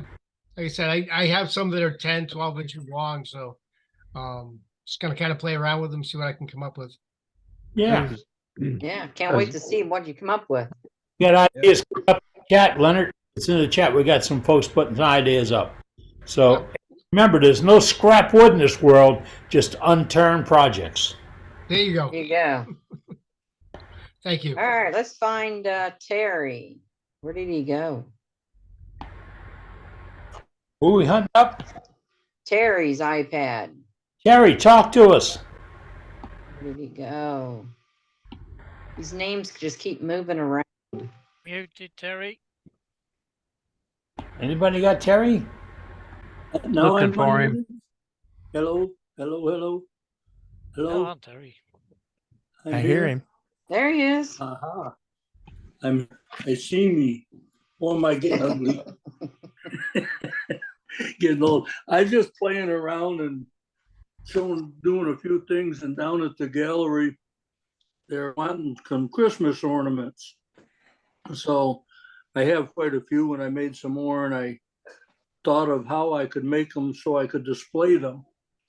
And without it looking like I went to Walmart to get a display. Plus, I wanted to stay into, not a lot of room down there. So I decided to make a Christmas ornament stand, and that's a tree branch.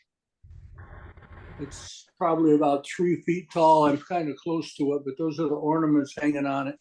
It's just a sucker off of a live oak tree, and a piece of mesquite log that I drilled and put it in, and then I made the different ornaments and hung all on it. And there's a lot of them. That one I think I showed last week with the two angels in it, an angel on the top and one inside. Beautiful. And with the ribbon finial, well, I decided that I would make another one, and I used some contradicting colors, where'd it go? It's here somewhere. There it is. It's got maple angels on the inside and the outside, and the ribbon finial is also a piece of maple. But you can see the little angel inside, and another one on top. And made that, and this birdhouse, this is a duplex. So, and then there's some angels, some little bitty snowmen, some more angels. There's a bunch of things on top of my cabinet. Run out of room. There's not much more flat room in this house. And there's some more snowmen. I can find them. Where is he? There's a bunch of snowmen that I made last year. There's another one. And I had a little bitty one when he fell over. He was standing on the bottom. But the funniest part, there's some bells. The funniest part about it is they wanted to see them at the gallery. So I put all the ornaments in a bag and took the tree in to find a place to put it. And the girl come up, she said, well, I love that. How much is that? She didn't want the ornaments, she wanted my tree. Yeah. So anyway, so it's ready to display, I guess. But it looks like I'm gonna have to make some more trees. I had another person want one too. Looks pretty silly. Maybe they're looking to replicate the Charlie Brown Christmas tree. That's just what my wife said. Wife said it looked like a Charlie Brown Christmas tree. Well, I just was the idea of not taking up a lot of room because there's not, in the gallery, there's not much room. And I wanted to get them so I could show them. And I didn't want it to look like I went online and bought a bunch of metal stands and stuff. So anyway, that's pretty much what I did. Very nice. Really good. That's what we got. Well, thank you all. Appreciate everybody being there. All the good things we do. I look forward to Wednesday night all week long. Yep. Say good night. Thank you, Terry. Okay. Okay, I'm going to go next. Being inspired from last week's bell demo from Bob Grinstead, I made bells.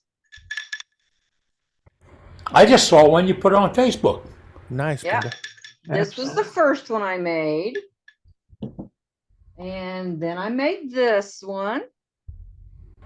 They came out great, Brenda. And then I made this one. Wow. Ooh, that's pretty.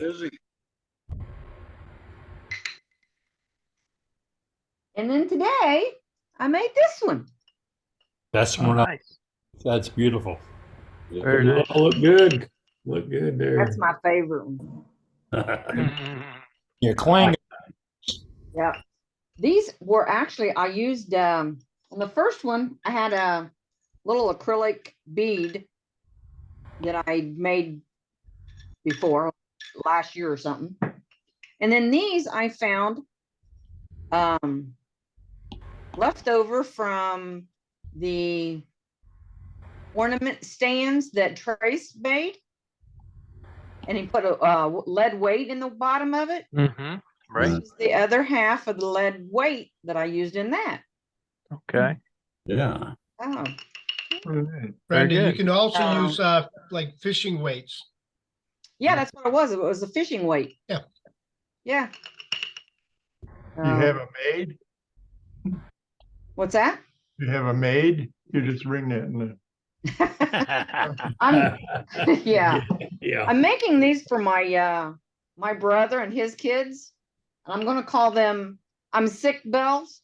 You know, like when you're sick and you're in bed, you gotta ring, somebody come and get you. Yeah, I need some water. Somebody bring me some soup.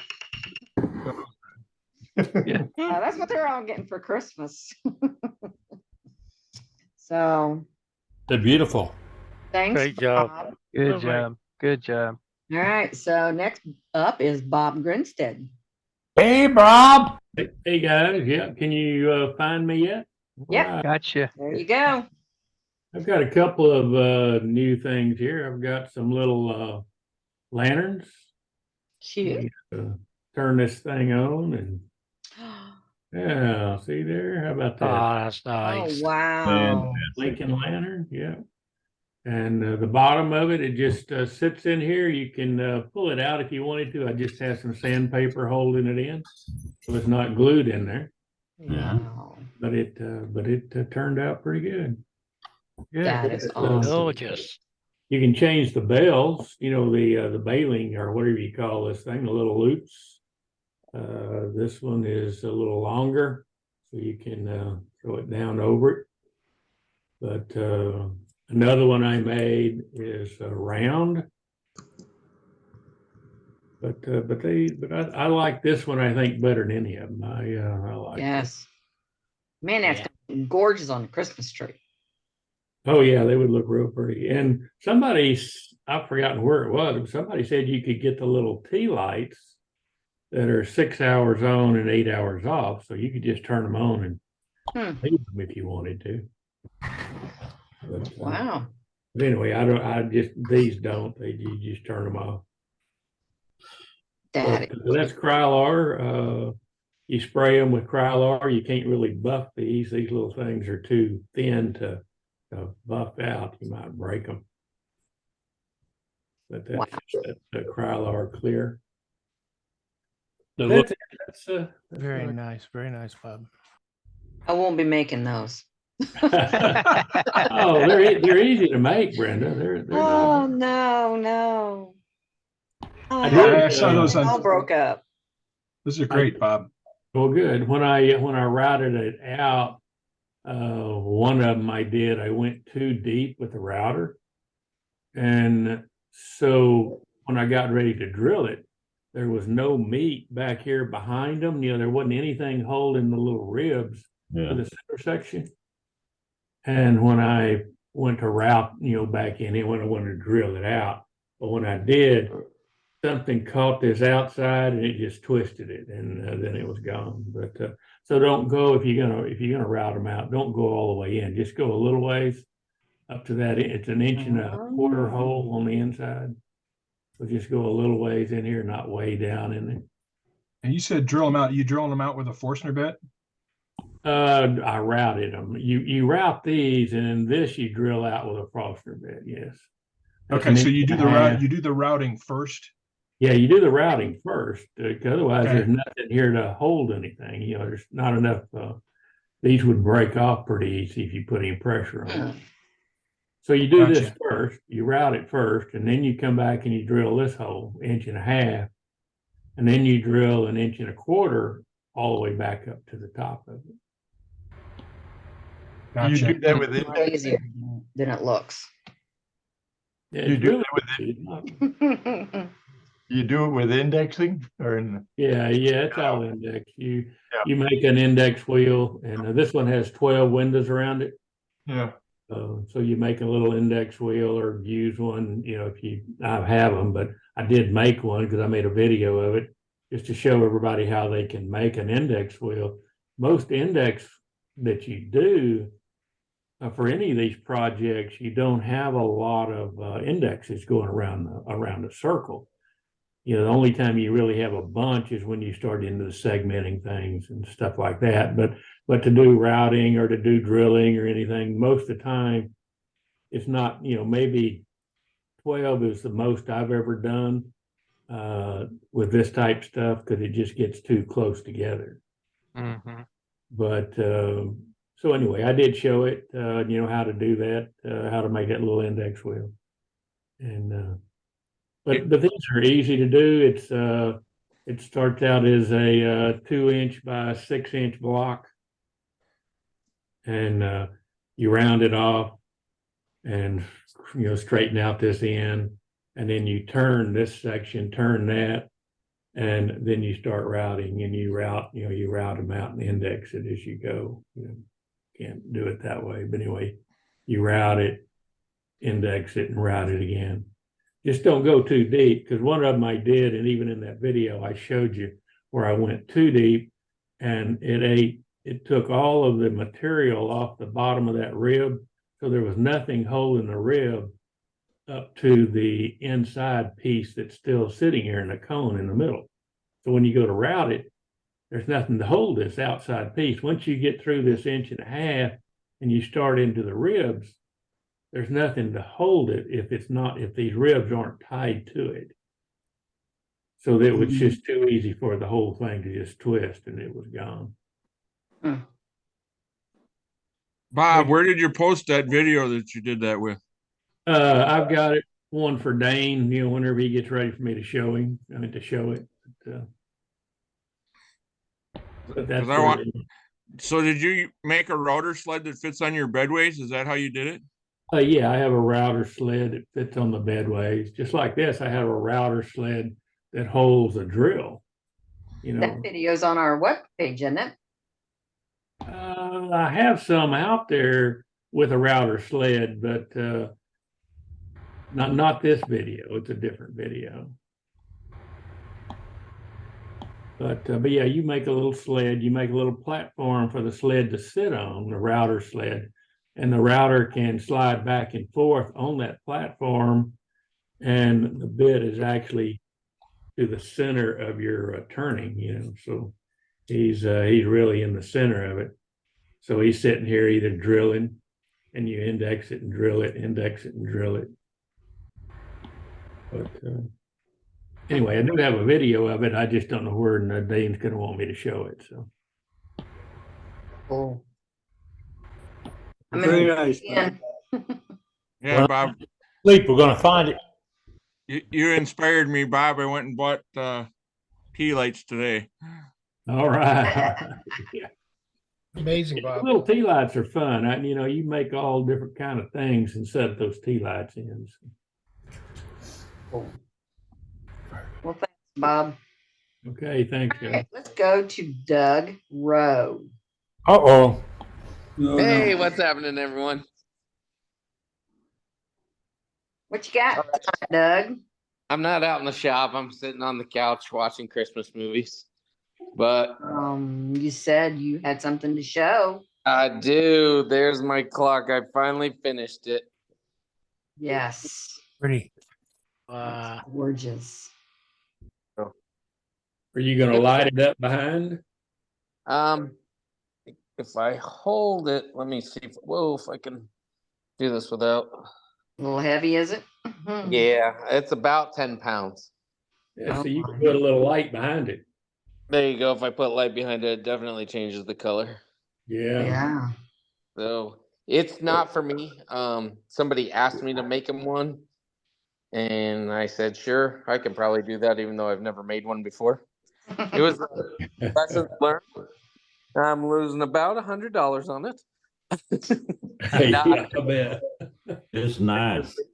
But like I said, lessons learned. So now my wife wants I make one, not make as many mistakes and not use as much resin and not cost myself so much money.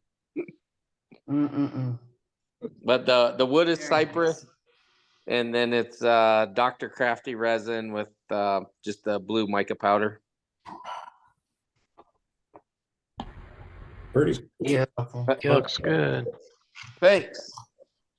That's all I got tonight. All right.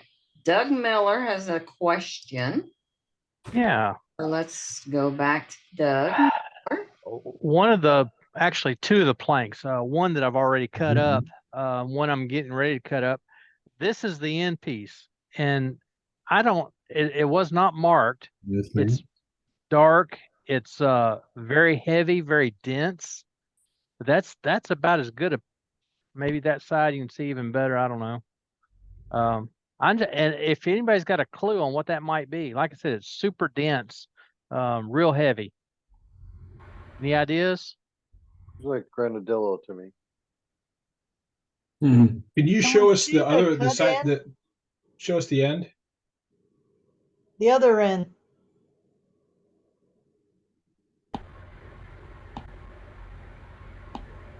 You have That's really the only end you have you a can see finished anything. piece? No, I don't.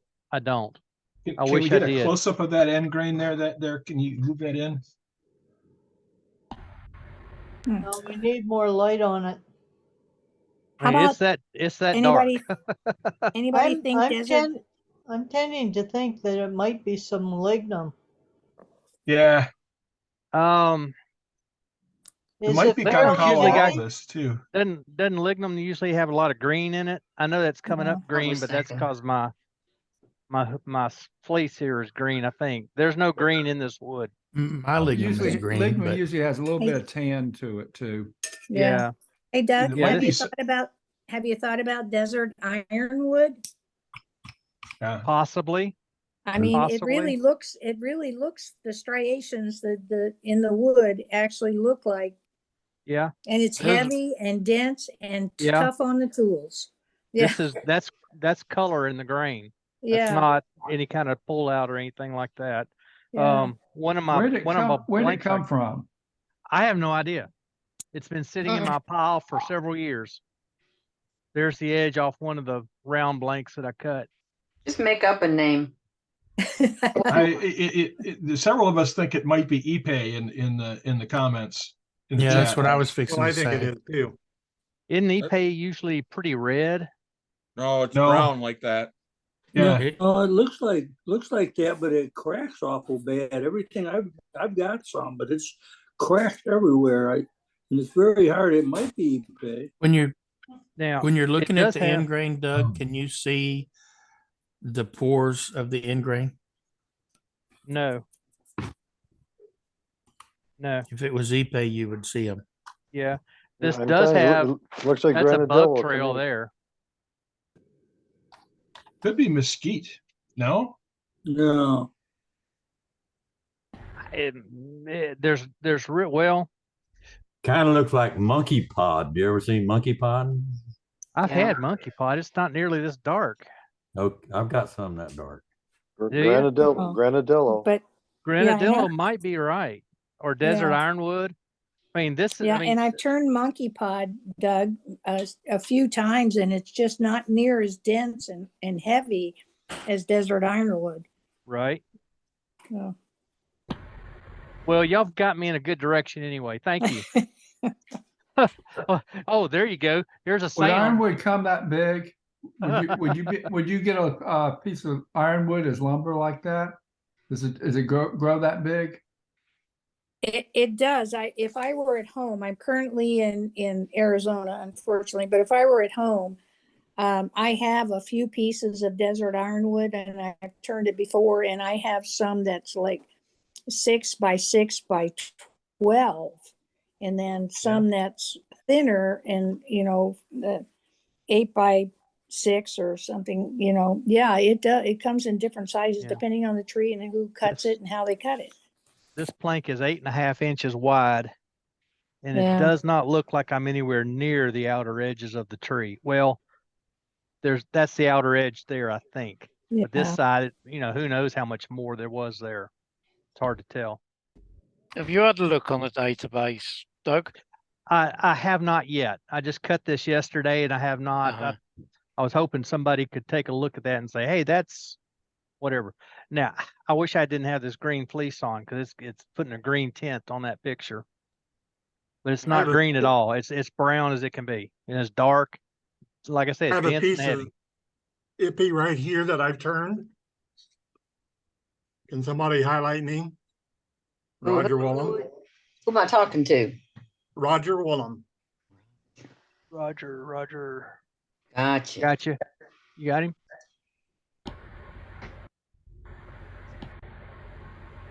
Okay. Cherry. This is a piece I turned a couple years ago. And that's, You said that's Ipe? yeah, Okay. Well, I'll try to turn a piece of this sometime this week, and we'll see what it looks like when I get done. it seems like when you turn it, it's sort of powdery when it comes off. Right? Right. So- I've turned some Ipe before. Yeah, Kate's saying Ipe as well. Maybe. We know it's hard. We know it's dense. We know it's probably something it's either out of the desert or out of South America somewhere, most likely. This is about a 4-foot plank, about 8.5 inches wide, and almost, well, let's see, I've got a ruler right here.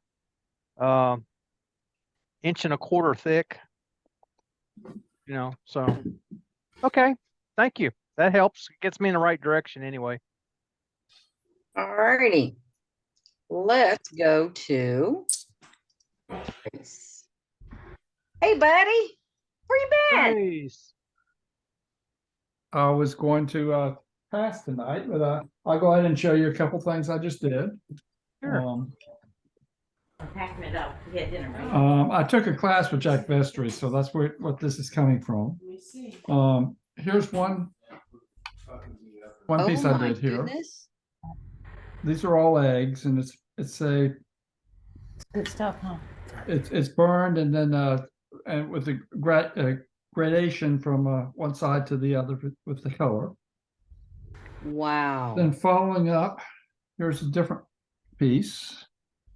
Ooh. Oh. Wow. With spirals on it. You carved all those? Very interesting. It's mostly wood burned into it or branded Okay. into it. Okay. Wow. This is a leaf pattern Wow. Oh my goodness. into it. Nice, really nice. That's just cool. Yeah. it is. Let's see. Oh my goodness. Sort of spiral. Carved spiral and then Now, did you carve that? Is that? is yes, that- I it was it's carved okay. it's carved and wood burned and then painted. Okay. Nice, really sweet, really sweet. And the painting is really a big part of the project to doing it. And Are you using milk paint or is that acrylic? it's acrylic, Okay, but it's really a super dry brush technique in doing it. okay, All of these pieces have 12 coats or more on it as it's right. done. You know, starting Oh, with wow. a dark dye and then working back up through the colors on adding to it. Wow, beautiful work, And- beautiful. And then a feather pattern. Nice. Wow. That's just cool. That is really Yeah, and the last piece I have is a collaborative piece. I was at Brad's house when we did it, and he's got a German Shepherd. So I did a collaborative piece with Beckett, the German Shepherd. Threw the egg out, let him chew on it and everything else. My goodness. So he did that part, and then I did some repair work on it, you know, did a little patchwork on the bottom and top on it. How'd you And get it sort of away from rust- them? Well, he Treats, I chewed on it imagine. some. I sent it back to him a second time because he didn't chew on it enough the first time. This is a collaborative piece, and I named it to Beckett. So Oh, that's cool. yeah. So Mm-mm. okay. So that's what I have for tonight. That's great, Mark. It's great to see you back. Yes. Great to And see you Teddy, back. Teddy Chris. doesn't chew. Teddy doesn't chew enough to do collaborative pieces. So Nice. You can make a Thankful. smaller one. yeah, he still doesn't chew. He still doesn't chew on things much. He's not a chewer. Good. He looks like he's. But he's cute. Look at that. Absolutely precious. Yeah. Yes. They're talking about you. They're talking about you. Yes. Absolutely adorable. Yeah. Well, guys, that is all we have. You missed me, Brenda. Oh, who? Joaquin. Oh, shoot. I'm sorry. Oh, I meant to ask if there was anybody I missed. Okay. There you go. Oh, Joaquin, we're not worried about you, man. I didn't figure. That's why I forced my way in. I've been doing Christmas ornaments also, and I've got a few left here. And these are the Sputnik. Go back to you, sir. That is. Back it up. Hold them back from the can. There. There you go. Yeah. Wow. Wow. That's a mulberry. But Really pretty. I don't know if y'all seen Meet the Wood Turner Sunday with Pat Curl, but Lupe Nelson was on, and in her gallery she had a seal, and it had a captured ring on it, and I had to do that. Oh, wow. And I noticed, well, it's not really out, it's not showing. I got to do something different to make it show up. So I had to do it again. And so this one shows up a little bit better, but I think I'm gonna have to make the ring a little bit bigger for it to really stand out. But it was fun doing. I mean, I've done them on, goblets and stuff like that, but I've never done one like this, as small on a finial. But it was great. Maybe you can paint it white. It could do that. But that's all I got to show. Gorgeous. I had to take everything else down the gallery so they could get gone. Very nice. Get going. Let me give you a thought that I do on a lot of those finials, and especially for sea urchins. Yes. I would turn the basic finial, not turn the finial, but just turn a rod, cut it down on one end to a half inch diameter. Yeah. Then I'll take a piece of an exotic wood, cut it in slice, drill a half-inch hole into it, and I cut it in slice about a half-inch thick, and I glue it onto the end. So you effectively will have your doll here, a piece of exotic that mates up to that shell. Yeah. But you can actually start with 3/4 inch wood that mates up to that exotic piece and get by with a smaller piece of wood in the center for your finial, and go with a piece of exotic that mates up to the shell. Okay, that's the. You understand what I'm saying? Yeah. And that's a good way to approach it. It saves wood because you can use just about any wood that you want for a finial, because you can always find 1 inch flat stock. Right. So you put any wood you want for the finial, and then you buy the exotic in the 1.5 inch square, and just cut a half-inch off of it, drill a half-inch hole into it, and glue it onto the end. Yes. And to hold it together, to put pressure on it, I use a socket. Put a socket over it, and then you can clamp both ends of it, one against the socket and one against the other end, and puts pressure on it when you're gluing it up. I do the same thing. I use a 1/4 inch dowel and a female on the top, because these shells are not all parallel; they're crooked. Yes. To glue them to the shell, they're cockeyed. Yeah. And if I glue them wood to wood, they look a whole lot better. Yeah, I use an 1/8 inch dowel inside of them, but I do put a dowel in each one and in all the shells. Yeah. And I wind up cutting that half-inch fit, but that half-inch finial gives you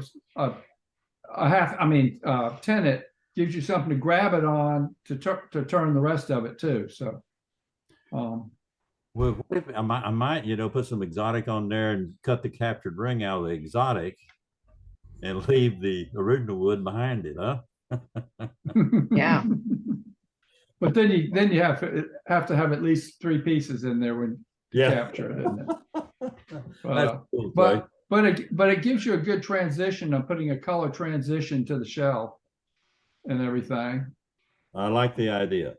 Yeah, like this one, the mulberry, it's all one color, and it's okay. But yeah, and it would do exactly the same thing, except for the last half-inch would be a different color. I like it. Yeah. I'm ready for something different. And if you go to some of the stuff like black palm or something, put a little super glue on it. Soak it with super glue, because it's so fragile and fall apart. So okay.